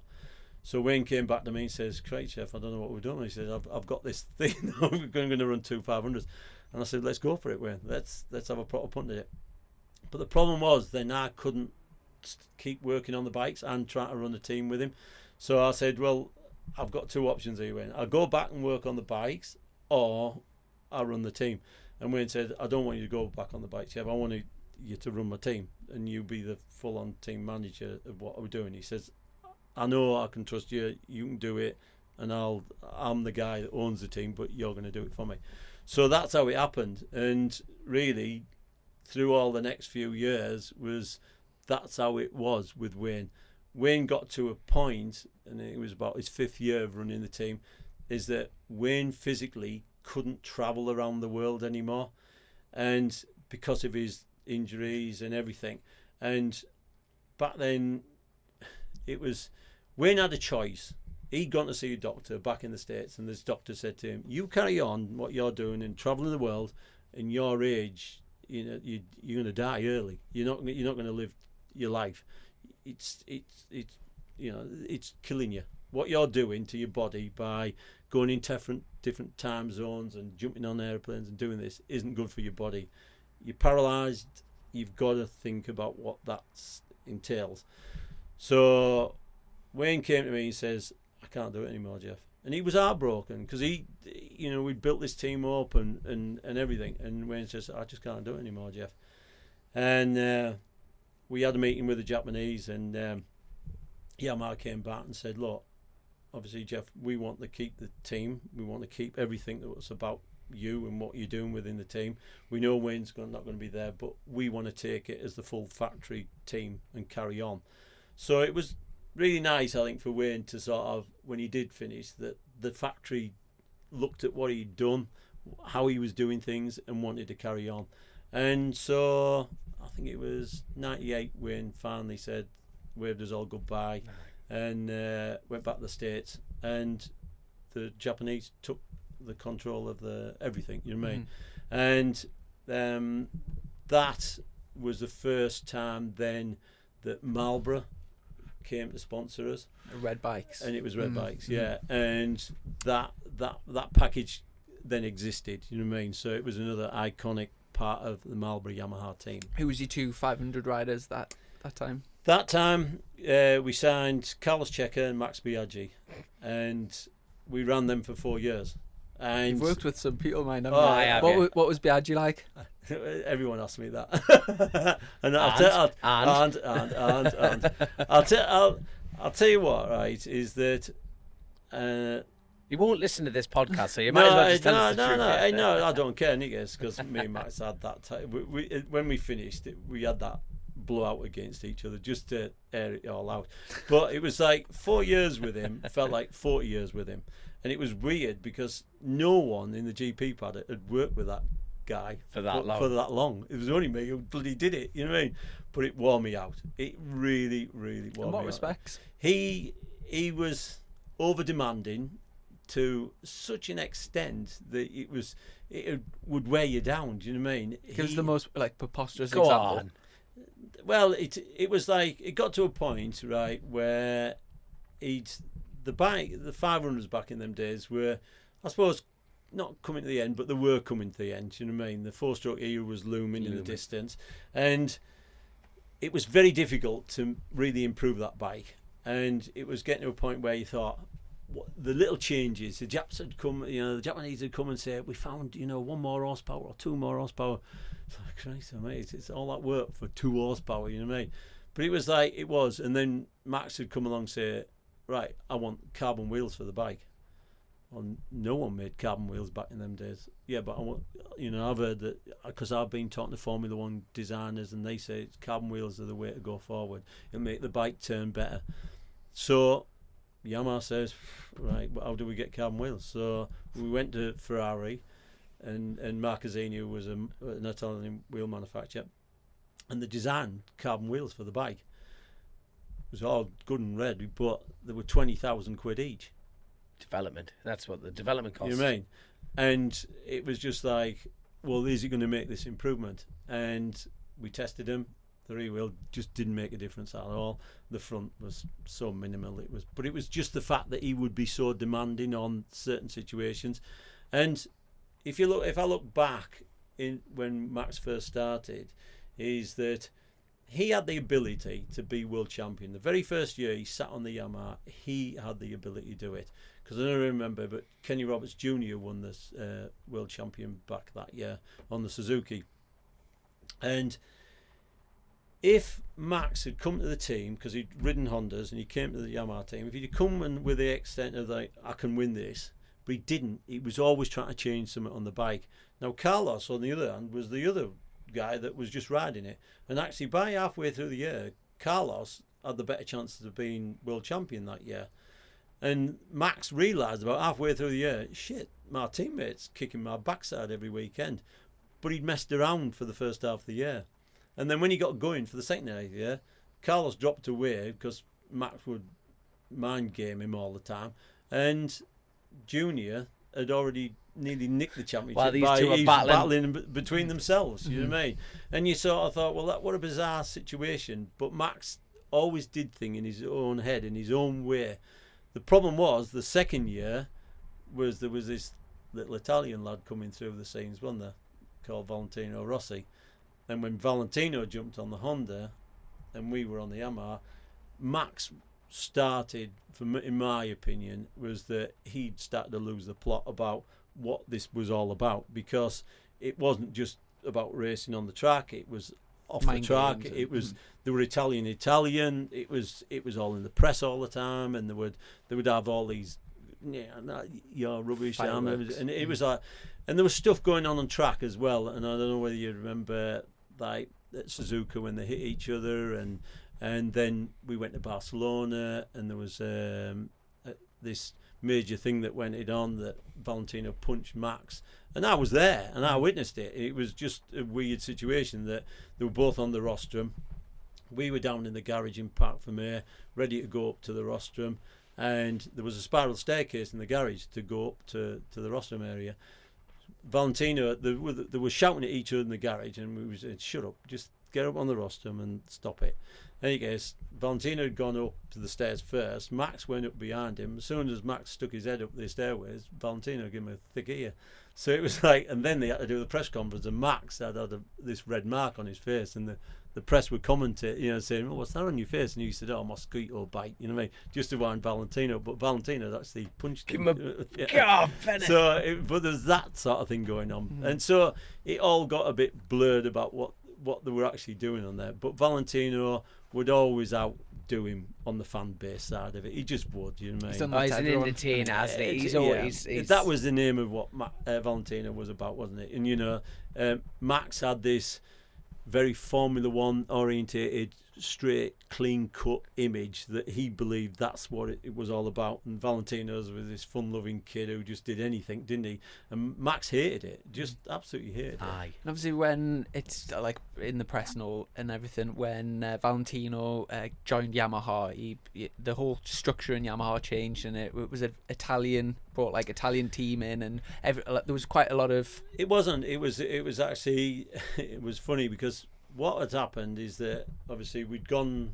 I'll tell you the story about the two-strokes before we finish, because that was I'd obviously gone through my racing history with two-strokes, and when the four-stroke came out, it was like, right, okay, this is the new ball game, isn't it? This is where we're going to go, and what I'd said to the Japanese, I said, look, what I'd like to do is let everyone in the team have a go at the 500, because it's the end of an era. You're talking about riding the bike? Yeah. All right. The mechanics and everyone, And when I think back, I thought the Japanese would just go, you were crazy, you know what I mean? And I said, and when I asked them, and I asked the big bosses, I said, I think it's a good idea for the guys who've worked on these bikes all the time, just have a ride with one of it. And they went, what a good idea, Geoff. And so we did the GP in Catalonia. The Monday, I booked the circuit for a private test. we got the Max's 500, and all the team had a go on it. Oh, wow. And it was just this unbelievable thing. Did you take it? Oh, too bloody right. What was it like? I'll tell you what, right? Because it was, do you know in your mind of what you'd listened to riders over the years that it'd kill you and it'd do this, and it was this unrideable thing. I'm talking about the speeds we rode it, not how they rode it. But the fact was, I swear, it was the most beautiful motorbike I'd ever ridden. Do you know? And I'm thinking I could go down the bloody shops on this thing.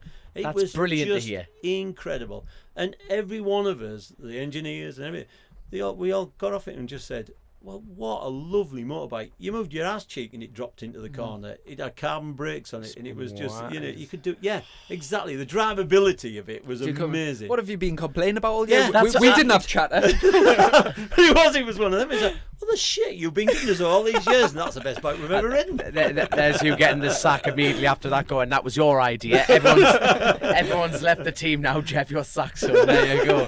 No, but I tell you what a lovely idea that mine is. It was. It's a full and it was team, something that, exactly. End of a proper era as well. That's fantastic. And for the Japanese to even agree with it, and it was that's like, mint. it was mint, wasn't it? Is that because you're like 6'5" and like, right? Yeah. By the way, we're going to have a the intimidation factor. So then obviously Valet joined Yamaha, and well, what it was, I'd say, Chrissy, the fact was that we've gone to the 4-strokes. Carlos and Max rode the 4-strokes for us as well, so it was that crossover period. So the first 4-stroke bike that Yamaha produced was it a letdown? Maybe it was. It was a safe bet from Yamaha. And if you think what Honda had produced, this 5-cylinder thing, and it was like, but Yamaha had said that they try to understand what was the best way forward for them. So they'd come up with that M1, and that was the bike. And what was weird is that when they first rode it, when they were by themselves, they were sort of all right. And then as soon as we did a test where Honda were there, we thought, we're going to get our backsides kicked here. And it was a bit of a kick in the teeth for us, because we thought, well, how fast now can the development is? So Yamaha started to really push on to try and think, okay, that's the bike with the engine character and what we're going to use, but how can we bring it on faster? And within a year, the bike had changed massively, and it got competitive. So the second year of the 4-strokes, Max could start winning races against Valentino. So we'd moved on. Do you know what I mean? And it got to that point where you're thinking, we weren't far away sometimes, and okay, it wasn't as fast as a Honda, but some tracks you don't need speed, so you could make up for it. But the one thing that we'd worked a lot on was chassis technology. So we would, even with the 500s, we would generally test 5 to 6 different chassis specifications every single year. And that was in yaw, twist, strengths of the chassis, swinging arms, everything. And so the development that Yamaha was doing behind the scenes was massive. Where Honda just had this belief that if we make this bike with the fastest engine, we'll just beat you. We're going to win, yeah. And that was always their philosophy. And Yamaha never wanted to fight that, because they couldn't make an engine as good as fast as a Honda was. So Yamaha went the other way and thought, right, we'll do the chassis side of it, and we'll make this thing the best handling motorbike that there is. And even to this day, that's what you see in MotoGP, don't you? You see exactly the same situation, that Yamaha isn't the fastest thing, but you get a circuit where the thing has to handle, and all the riders will just go, it's the best thing I've ever ridden. And so their philosophy was not a bad thing to have, but to the outside world, it was always, well, the Yamaha's slow, and that's what you just said. But any case, after 4 years then with Max, it was decided to stop, because he sort of run his course. People around us in the team were getting tired, because it was the Honda's better than me, and Valentino situation. So he was dropped out of the team. At the same time, Marlboro stopped then as well. So then we were involved with Fortuna, which is another cigarette company, and the money wasn't as big, but it was still a good package and sponsorship to have. Now, what happened inside Yamaha was that there was a decision to be made. You either carry on with a project with a group of engineers you had, and when you think about factory efforts, when we were working in factories, there's not this 100 people. It's quite a small package of engineers, you know what I mean? And it can vary from 10, 20 engineers, so there's not hundreds of people designing road race bikes. It's quite small. But Yamaha had to make a decision because HRC is a big entity. It's just they're a money-making project where with Yamaha and Suzuki I work for, it isn't. It's just a group of engineers that go into that department. So Yamaha then decided, well, we'd had meetings with Yamaha and said, what do you want to do? How do you want to carry on? Because if we're going to try and beat this kid, we've got to try something. And then the idea came, well, what about him, Valentino, riding the Yamaha? And Valentino was at a point with Honda that he wasn't falling out with him, but he didn't feel the love. Honda always believed that if he was going to be world champion, it was because their bike was good rather than the rider. Mm-hmm. And so the initial talk with Valentino was like, do you fancy having a go? And he thought about it and I thought, actually, I do. And because it would be good for him as a person to think, if I could jump off a Honda, get on a Yamaha, it'll show the world that I'm just the best out there.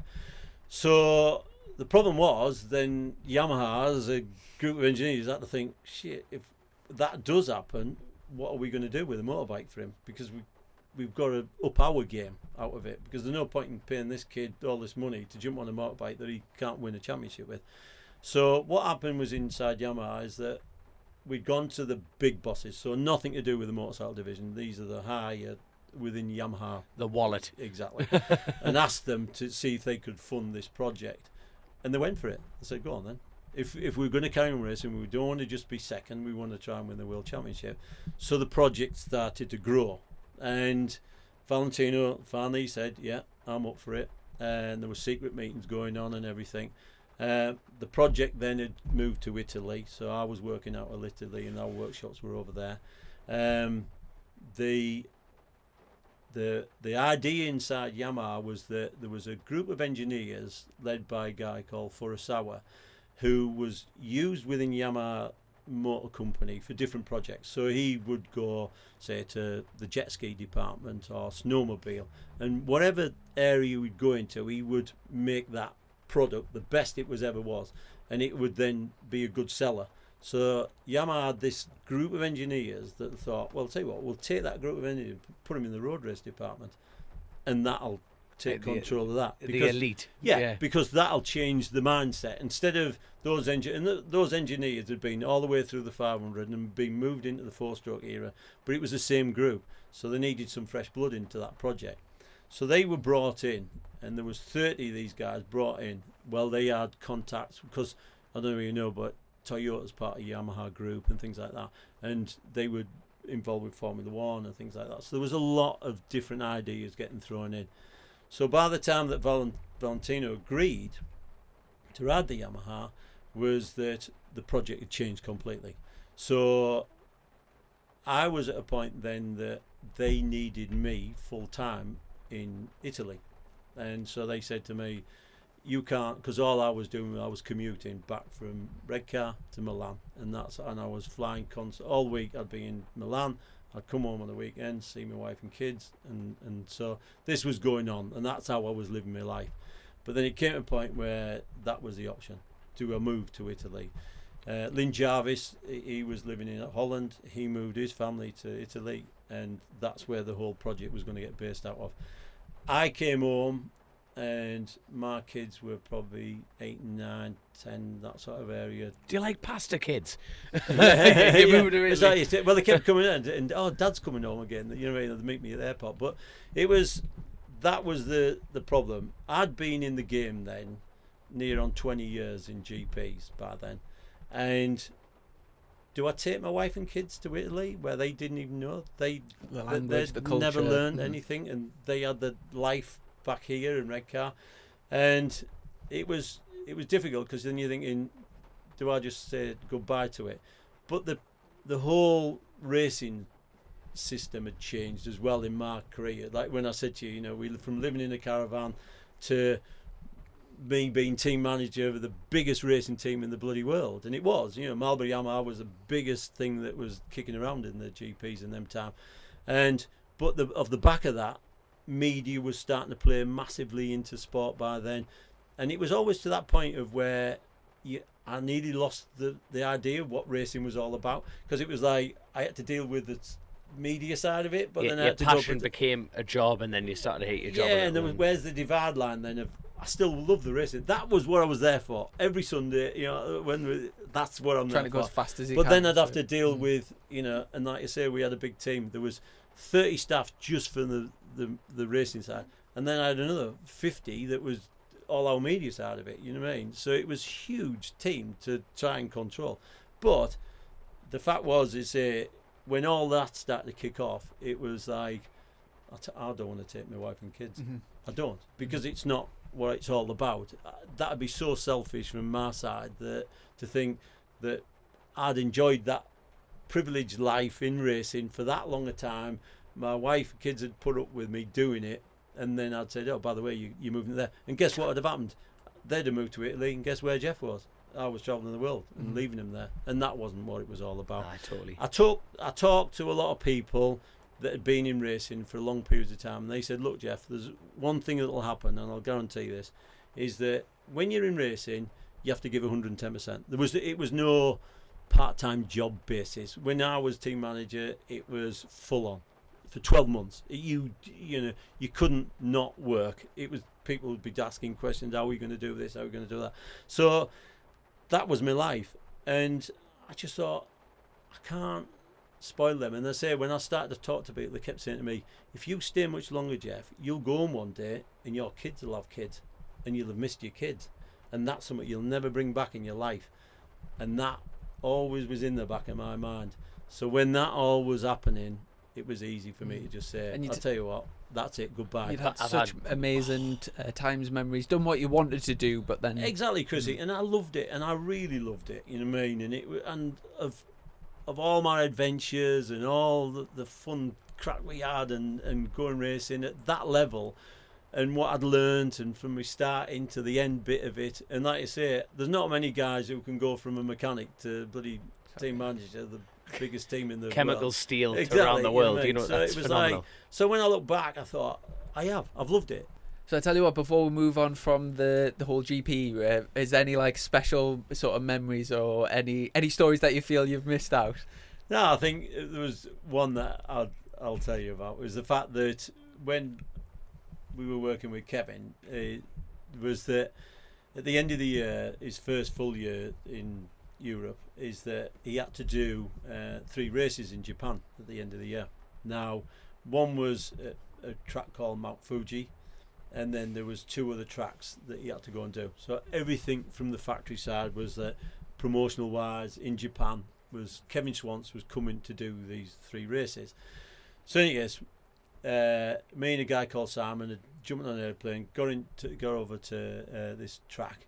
The factory guys had turned up, and they said, what we've got here for you, Geoff, is that we've got his GP bike from this year, and then we've got the prototype of next year's bike. So we want him to use this as a bit of a test bed at this track, knowing the well fact that Honda were bringing their new weapon out for the following year with the GP riders as well. So in any case, we started working on these bikes. We were warming them up outside. We started this new one up for the next year. Talk about vibration, it was unbelievable. When you warmed it up, it started to vibrate across the track on the stand. It was just, and I said to the Japanese, there's something wrong with this thing. It said it's vibrating. Oh, no, Geoff, it's okay, no problem. I said, are you sure? Yes, no problem, this bike. So I guess Kev had turned up, and we said, oh, there's your new one and there's your old one. And he says, well, I know what my old one feels like. He said, I'll just take that new thing out in the morning. So, hey, go out for free practice. Kev came in, and we didn't say anything about vibration with us. We'll say, he'd just come in and say, Christ, I need new fillings or something like that. And he says, this thing is an absolute bullet compared to my old bloody thing. He says, it's a rocket ship.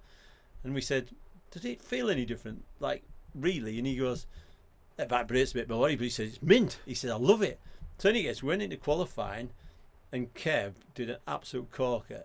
He slipstreamed the factory HRC guys down the main straight, past them in front of all of us lot, and all the HRC Japanese. Well, there was more swords getting thrown into the guts because they thought that their bike was this best thing and the fastest ever. Kev slipstreamed them, went past them. He qualified pole position for the race, right? We did the race, he won the race, and we had the pole position as well. Anyways, we went out of there thinking, God, we can't wait till next year because this thing's an absolute bullet. If it stays together, we're on it. You know what I mean? And yes, the following weekend we went to this other racetrack. Now it was this real Mickey Mouse. It was like a Mallory Park type place.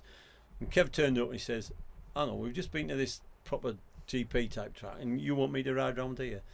But Kev, this is promotional work. You know, you must ride this. And he went, "I don't want to ride around there." And I guess we said, "Look, Kev, we're here. Just go out for free practice and see what you feel of it." Then he went out, and there was honestly, it was such a tight little track. There was a Japanese rider on a 125 trying to ride on our side of Kevin on the 500, and Kev came in. He says, "I'm not riding around there." He said, "I can't." He said, "It's just you can't ride the bike round there." You know, he says, "So I'm going home." And he goes, "We can't go home because we've got another race next weekend." He says, "I'm telling you, Geoff, I'm going home." He says, I'm not doing anymore. I've done that race for him. That's my bit done."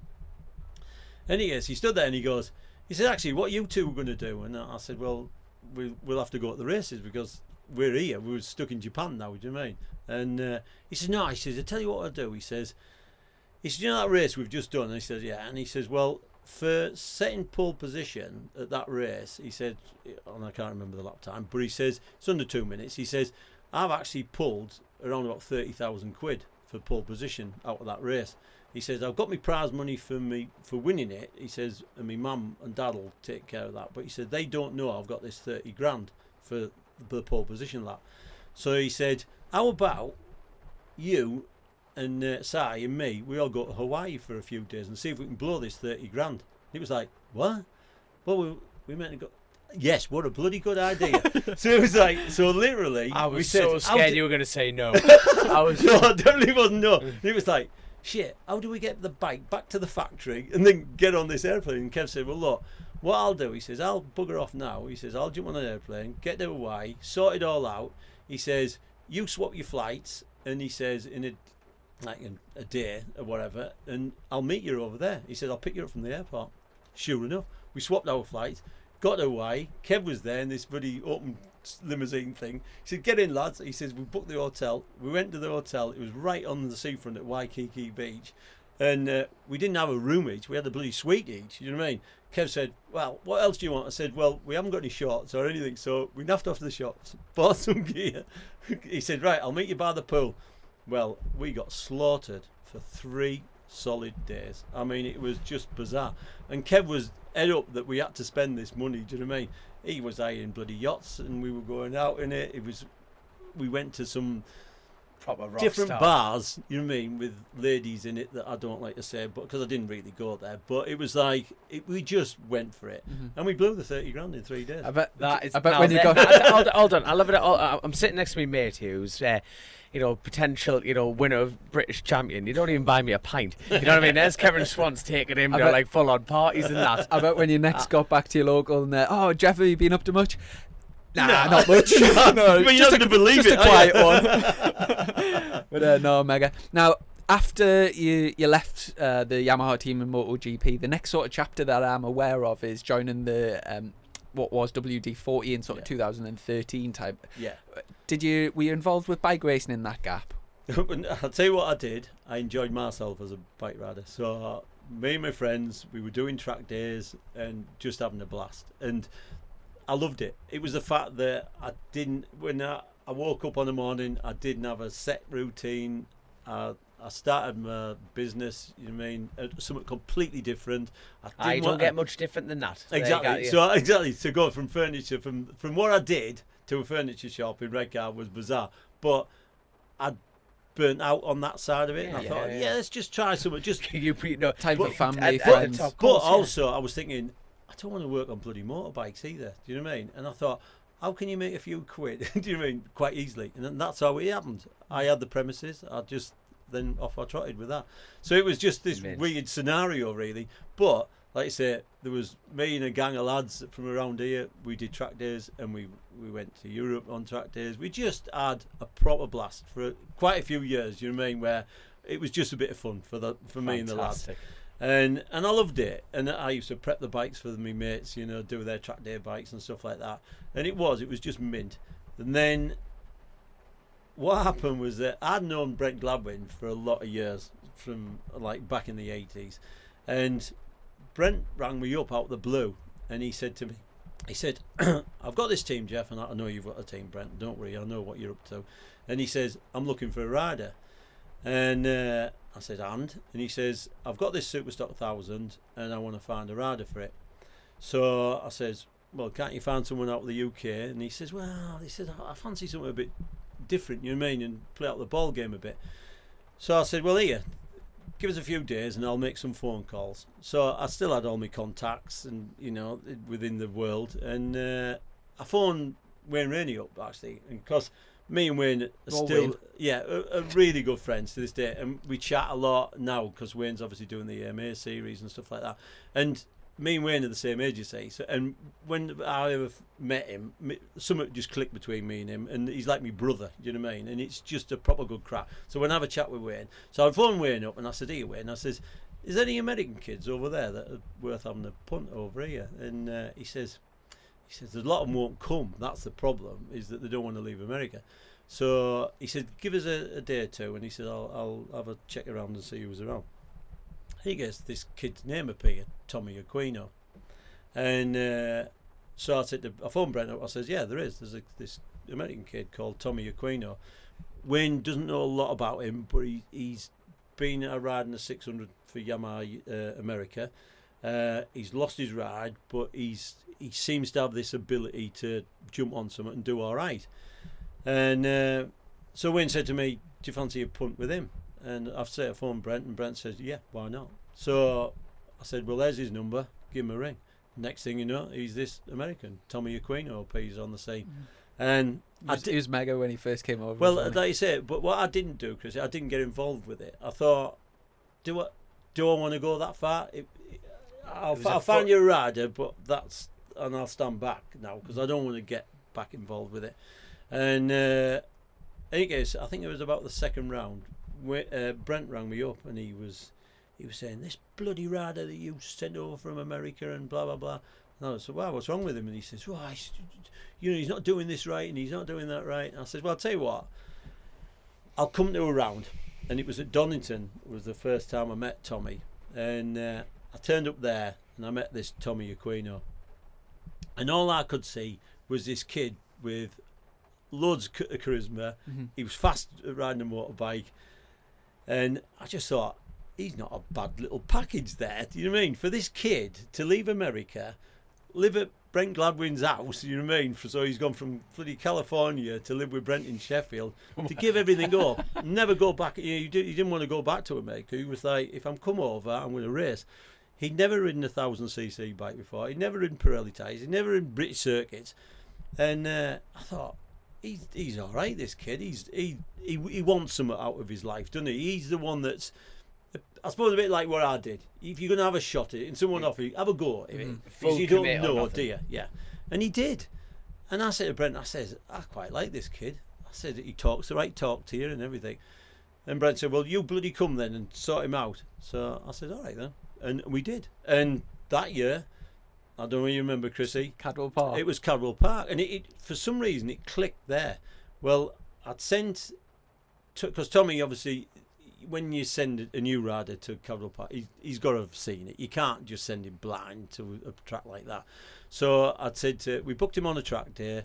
I sent Danny the mechanic with him, and me and Brent said, there you go, there's the bike, go and learn the circuit. I think it's Tommy rang me after about two or three sessions, and we'd only given scrub tyres as well. You know, we hadn't given new tyres. And he was on the phone. He said, I want new tyres. I said, it wasn't about doing a lap time. I said it was about learning the bloody track. That's all we wanted you to do. No, I need a new set of tyres. I said, no, you don't. Yes, Danny the mechanic came on. He says, you wouldn't believe how fast he's going, you know. He said he's like about 1.5 seconds off the lap record on the track day. And I went, what? He says, honestly, he's unbelievable. He's clicked, and he loves it. Give him a new set of tyres. Let's have another punt with him. So, and he goes, when we turned up for the race, he was up for it. He thought, I can do it. I can have a result here. Well, you know, Chris, he got pole position. Mm-hmm. He won the bloody race, and I don't care what Lee Jackson said, he wasn't going to catch him. Do you know what I mean? Because the race got stopped short by 2 laps or something. But for an American kid to leave that to come to Cadwell Park, it was funny. Tommy Aquino was, I think, the only second ever American to win a race at Cadwell, and the other one was like 20 years before type of thing. It was such a rarity, wasn't it? And to do what he did that day, I said, that kid is incredible. What's this lad doing now? He sadly passed away. It was back in the States. I think it was motocross injury. Yeah, and it was following year, wasn't it? It was, and what was so sad is that the story of it is obviously Tommy stayed over that year. Me and Brent had a discussion by then. We said, right, I want to put him on a superbike, and Brent said, well, I don't run a superbike. And I said, well, if we build one, will you put him on it? And Brent says, I'll tell you what, let's go for it, and we'll build him a superbike. So then that's where this superbike project started. It was for Tommy. And like you say, because Tommy had gone back to the States, we were putting this project together, building this bike for him. And it was a big step for Brent, again, to put that effort into putting this project together. But we thought that's what the kid deserved. He'd done everything right that year on the stocker, and then we thought, right, we'll put him on the superbike and just see where the kid was up and running on it. And he went back to the States. He was due back the first week in February, and Brent will shout at me because I might get the dates wrong. But we got a phone call, and his dad was on the phone, and there was a small motocross track near where Tommy lived, and Tommy'd been out with his, like he did all the time. It wasn't something unusual. It was I wouldn't say it was an unfenced circuit or whatever, but they'd been out on the track. Another lad had made a mistake, come across at the top of a berm. Tommy was coming along a straight bit towards a jump. The kid shot across the front of him, and Tommy hit him, and it killed him outright. And that was the end. Around that time as well, there was another American that came over called Michael Corbino, and he was racing in the Triumph Triple Challenge with me, and very similar. He was such a very similar type of person, very charismatic. I think his dad was very wealthy from films in LA or whatever, and he just lived the life of Riley. He had these like boats in California. He was just, when you look at somebody's like social media, him and his mates used to get all the motocross bikes driven in the middle of the desert, and then he would fly in on a helicopter and just go out riding bike. He was mega, and exactly the same again. He passed away very similar sort of time, and just tragic. But with Michael Corbino, he used to come around my motorhome before the races, and do you know Richard Sangren? He does therapy, or used to do therapy for the races. Absolutely smashing bloke. Lovely family, Denise, Emily, Lucy, and real salt of the earth people. And he used to come around and basically give you like a rub and crack your back and all that type of stuff. Get you ready for the race. Down with an oily rag. Yeah, that's it. And do you know what? I really miss his services because he doesn't do it anymore. But I remember around that sort of time he was getting some like logos done, and it's moto therapy. No, moto therapist. Yeah. That's what his thing is. And he had moto therapist done in kind of, do you know the Rossi thing of the doctor? Yeah. But just the way the logo was and like the spacing, it read as Moto the Rapist. And I just remember it was so funny.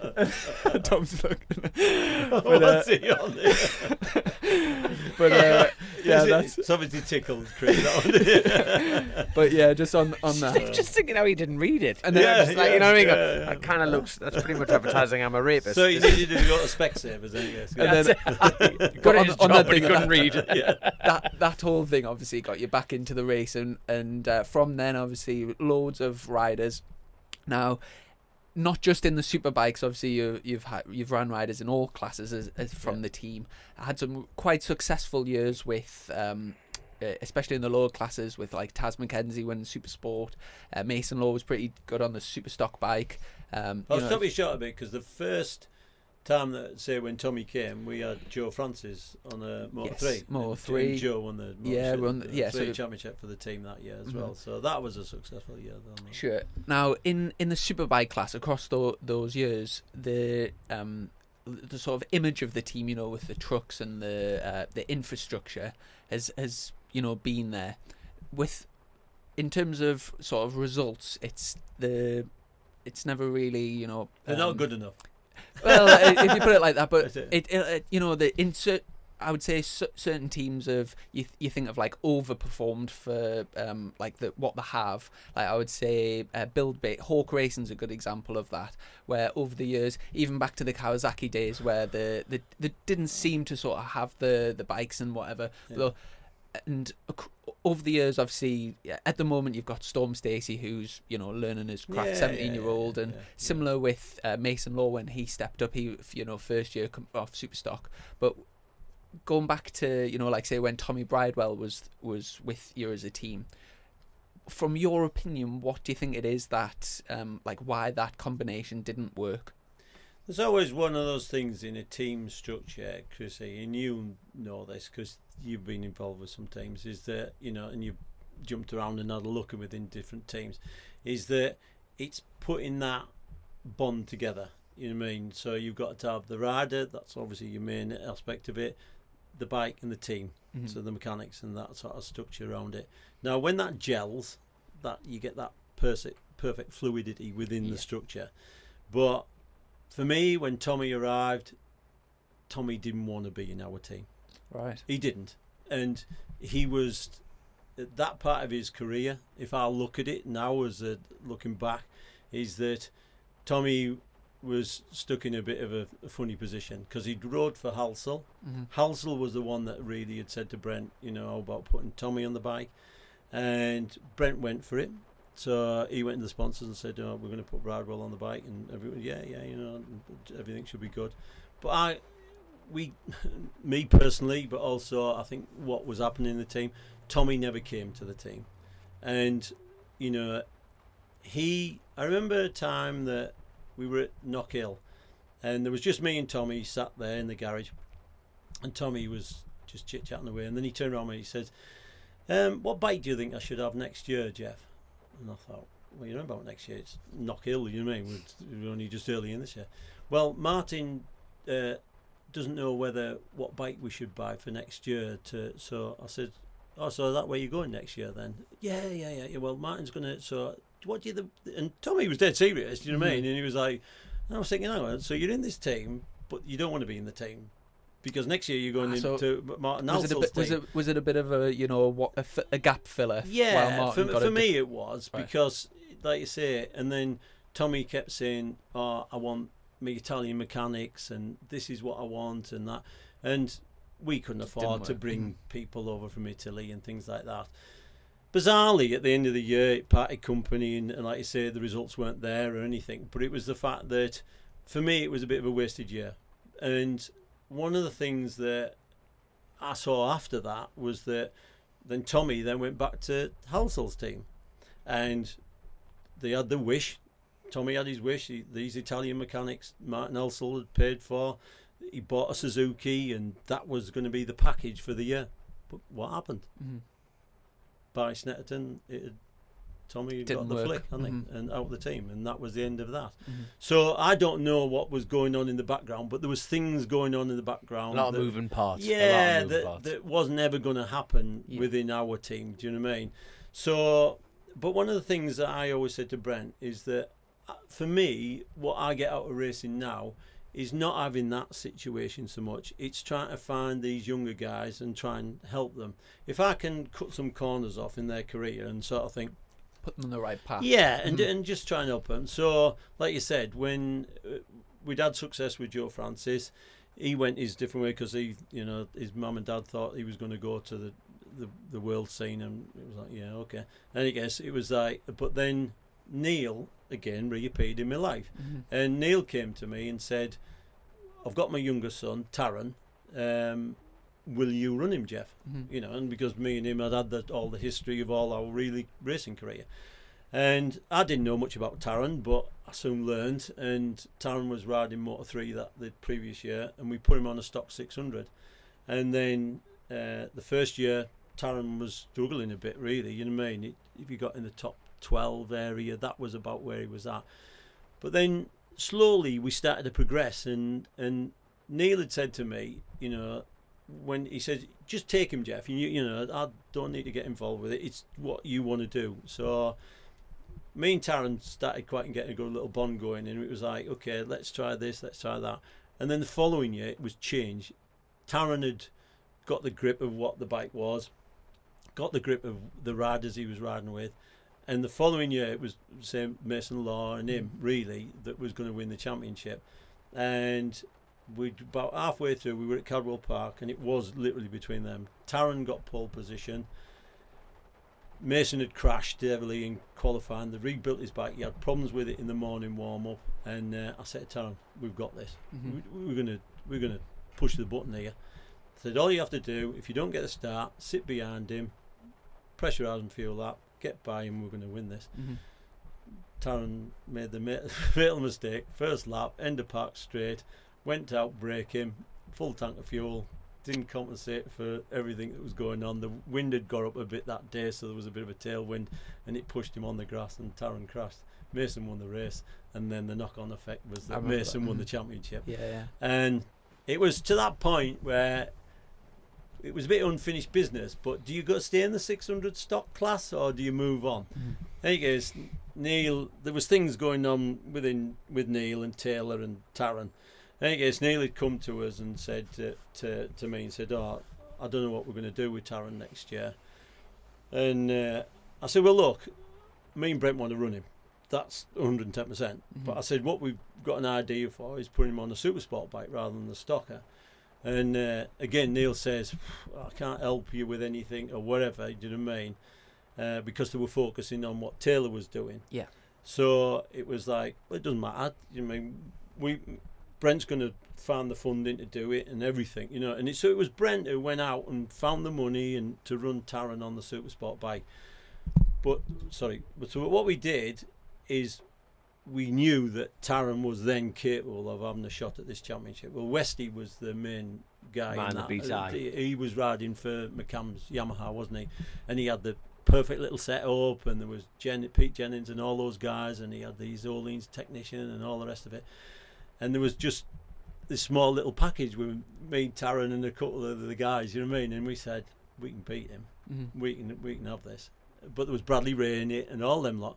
And I guess Taran was on a mission that year. I remember it well, and he was just rode brilliantly, absolutely brilliant. When we had Taz on the podcast not too long ago, we were actually talking about that last race of the season after he'd won the championship, and he went out and beat Bradley on the last corner of the last lap, and that was that's how he'd matured, Taran. He came to a point, like you said, that last race, Westy. Well, yeah, I think he crashed, didn't he, then? And then also, and Taran knew it. And so Taran was champion, but the race got stopped. Taran came in the garage. He said, "I don't want to celebrate." He says, "Because it's unfinished business. I've got to go back out and I've got to do this." But he says, "I'll tell you what I'm going to do. I'm going to win the bloody thing." He said, "I ain't going to be champion by finishing second or third. I'm going to win it." And Bradley was the one that he had to beat. And that race was absolutely incredible. That was Taran with no pressure on him because he was champion by then, and he just went for it. And that, for me, was one of the greatest endings for a young kid to come through to what he did. Was brilliant. Because Taran was such a lovely, quiet little lad, but you wind him up the wrong way on a racetrack, and you don't want to be on the other side of him, I'll tell you. Quick question: if let's, for argument's sake, say a theoretical position, Brent decided to not race anymore, and so the team were folding at the end of the year, and just total theoretical situation, you could choose any BSB team right now to take over the position you are now, team manager. Who would it be? Which team would it be? So same manufacturers with the same riders as they are now, who would you want to work with? A rider, because the thing is, right, because I'm ambitions to run a team. Or you've been there, you've done it, you've got the T-shirt. So it doesn't bother me. me that. I think for me, it's finding a particular rider. Do you know what I mean? To work with rather than fancy team. roads. But it was always one of those things. That's why. So I'm not going to answer your question because it's not something like that. But like I say, what we're doing with Storm now, I get so much enjoyment out of working with that type of rider, mould him, try and help him to understand, because do you know when you're racing, Chris, you get quite tunnel vision sometimes, and you think this is the only way. Well, it isn't the only way. Yeah, it's this sport is like, I suppose, doing a Rubik's Cube. Some bastards can do it in 2 seconds, and then some bastards will never do it if you had it for 20 years. So that's the same sort of theory that comes into racing, is that you get that combination right and the thing will click into place and you'll get it right. But it's getting it right because it's a game. How do you play that game? And one of the beauties that you've got in BSB is that you've got lots of statics, haven't you? So your bikes are pretty much, well, barring the Ducatis, are pretty much all right, aren't they? You mean you're all on the same tyres, you're all on the same ECU systems. So it's then putting the extra bits to it. You're going to rate the same guys, the same time every bloody week, you know what I mean? So how do you move up in that scale? And that's part of playing the game. And do you know when you said to me, how do you get on with Max Biaggi? Well, I'll tell you the last thing that Max said to me is I had him down the side of a truck and I says, you've been a little bastard for 4 years to me, you know what I mean? And caused me chaos when you didn't need to. And he looked at me in the eye and he smiled at me and he says, but it's only a game, Geoff. And that's what rings my bell all the time, because it is a game. It's how you play the game, and it is a big boys game, and you've got to do it right. That's what this episode's going to be called. It's only a game. Yeah, the game. It's only a game. Is anybody on your radar? I like that though. I do like that. Obviously, you've got people that are up and coming in BSB, and you know you've got lads like Rory Skinner, who's doing really well in Supersport. Anyone sort of younger in the sort of next generation down? Is there anyone on your radar that you think? Well, look at what we're doing this year. We've got Corey Tinker on his little Motor 3, 14-year-old kid, and I don't know where he's going to go with it, but Giving them opportunity. We've given him opportunity. And, well, Brent has, you know what I mean? We've got within our system. Again, with Danny Sayers, to Brent to bring a Spanish guy over, is it a norm? No, it bloody isn't. But we'll have a go with him. Rory Skinner is a different kettle of fish, because Rory actually I helped last year, and because we had the Kawasaki 636 and I had Storm on it, and Rory was struggling like hell with what he had as well, and his poor dad Mike is a lovely guy, but he was paddling like a little duck, you know what I mean, trying to keep everything, and it was such a lovely combination to watch the dad and the son. So what I used to do, I used to help Rory and Mike set the bike up and stuff like that. So do you remember when Rory was on the front row at Donington last year? That was a bit of everything going together, because I was playing Storm's bike against his bike to try and make Storm better, and Rory was coming along really well within what was going on. So when Rory got that opportunity to go to the Yamaha team, I was over the moon for him, because I said to his dad, making it work. Thank God you don't have to do what you're doing anymore. You can enjoy racing as a dad and a son's combination, because for you to do everything, and he'd done it for years, Mike, to take him to Europe, to do the Red Bull rookies, to do all this. But what you see now is all that bloody hard work that them two did as a father and son team that was so unusual. I'd never seen anything like that. And, I turned up with BSB and I've heard all the stories of some of the kids going, I'm as good as this and I can do that. No, you're bloody not. You haven't done anything in your career. Yeah. Unless you're the champion and you've got consecutive. That's why when I came to BSB, I looked at people like Shaky Burn and I thought, shit, that guy comes here week in, week out and kicks their backsides, you know what I mean? And he really does. He dominates it. But I'd seen it in GPs, throughout the eras, that these guys do appear where the domination side of it.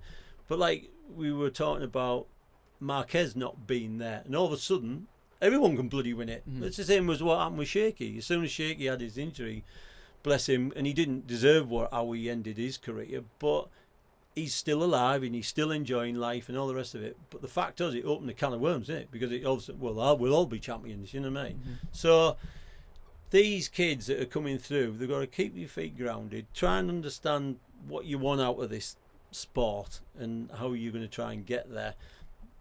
The percentage of whoever get it from BSB to world level is like nearly non-existent now, isn't it? We don't, gone are the times when the crutch laws were going through and stuff like that. But maybe, like you say, with Rory, he can go to World Supersport, or you get a sniff at that if there's a possibility.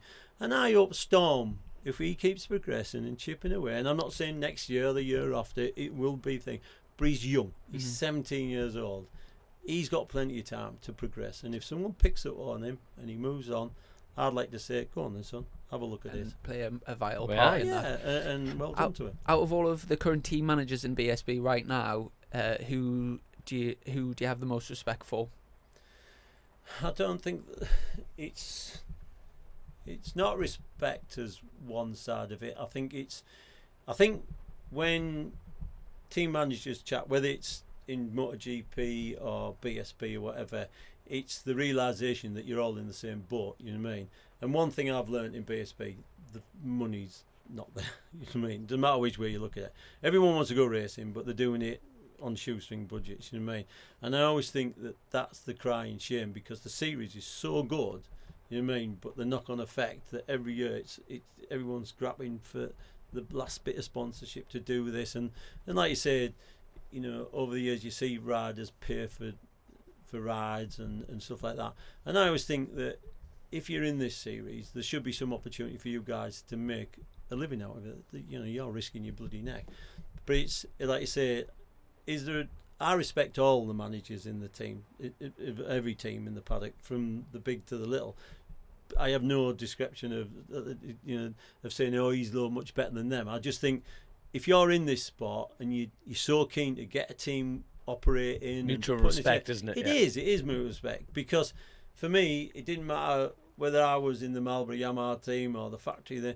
When I came to BSB, it's the same. It's just at a different level, but it's the same principle of what you're trying to do. You're still trying to put a rider on the track and win the bloody thing, you know what I mean? So it's a mutual respect, I think. There we go. Well, I think it's a good time to wrap up. This is the first podcast that we've done powered by a generator, because usually we get a hookup. Hey, look, I've told you there's a wind farm off there. I told you to plug into there. You were scared to swim, and I'll give you the plug and everything. I tell you what, I'm impressed it hasn't been pinched. So the electric's been on, which is fantastic. But honestly, thank you so much for coming on the show. It's absolutely great to meet you, and good luck for the rest of the remainder of the lockdown season and future ones. So there we go. Thanks very much, Geoff. Take care. Carry on. Thank you. Cheers. Thank you.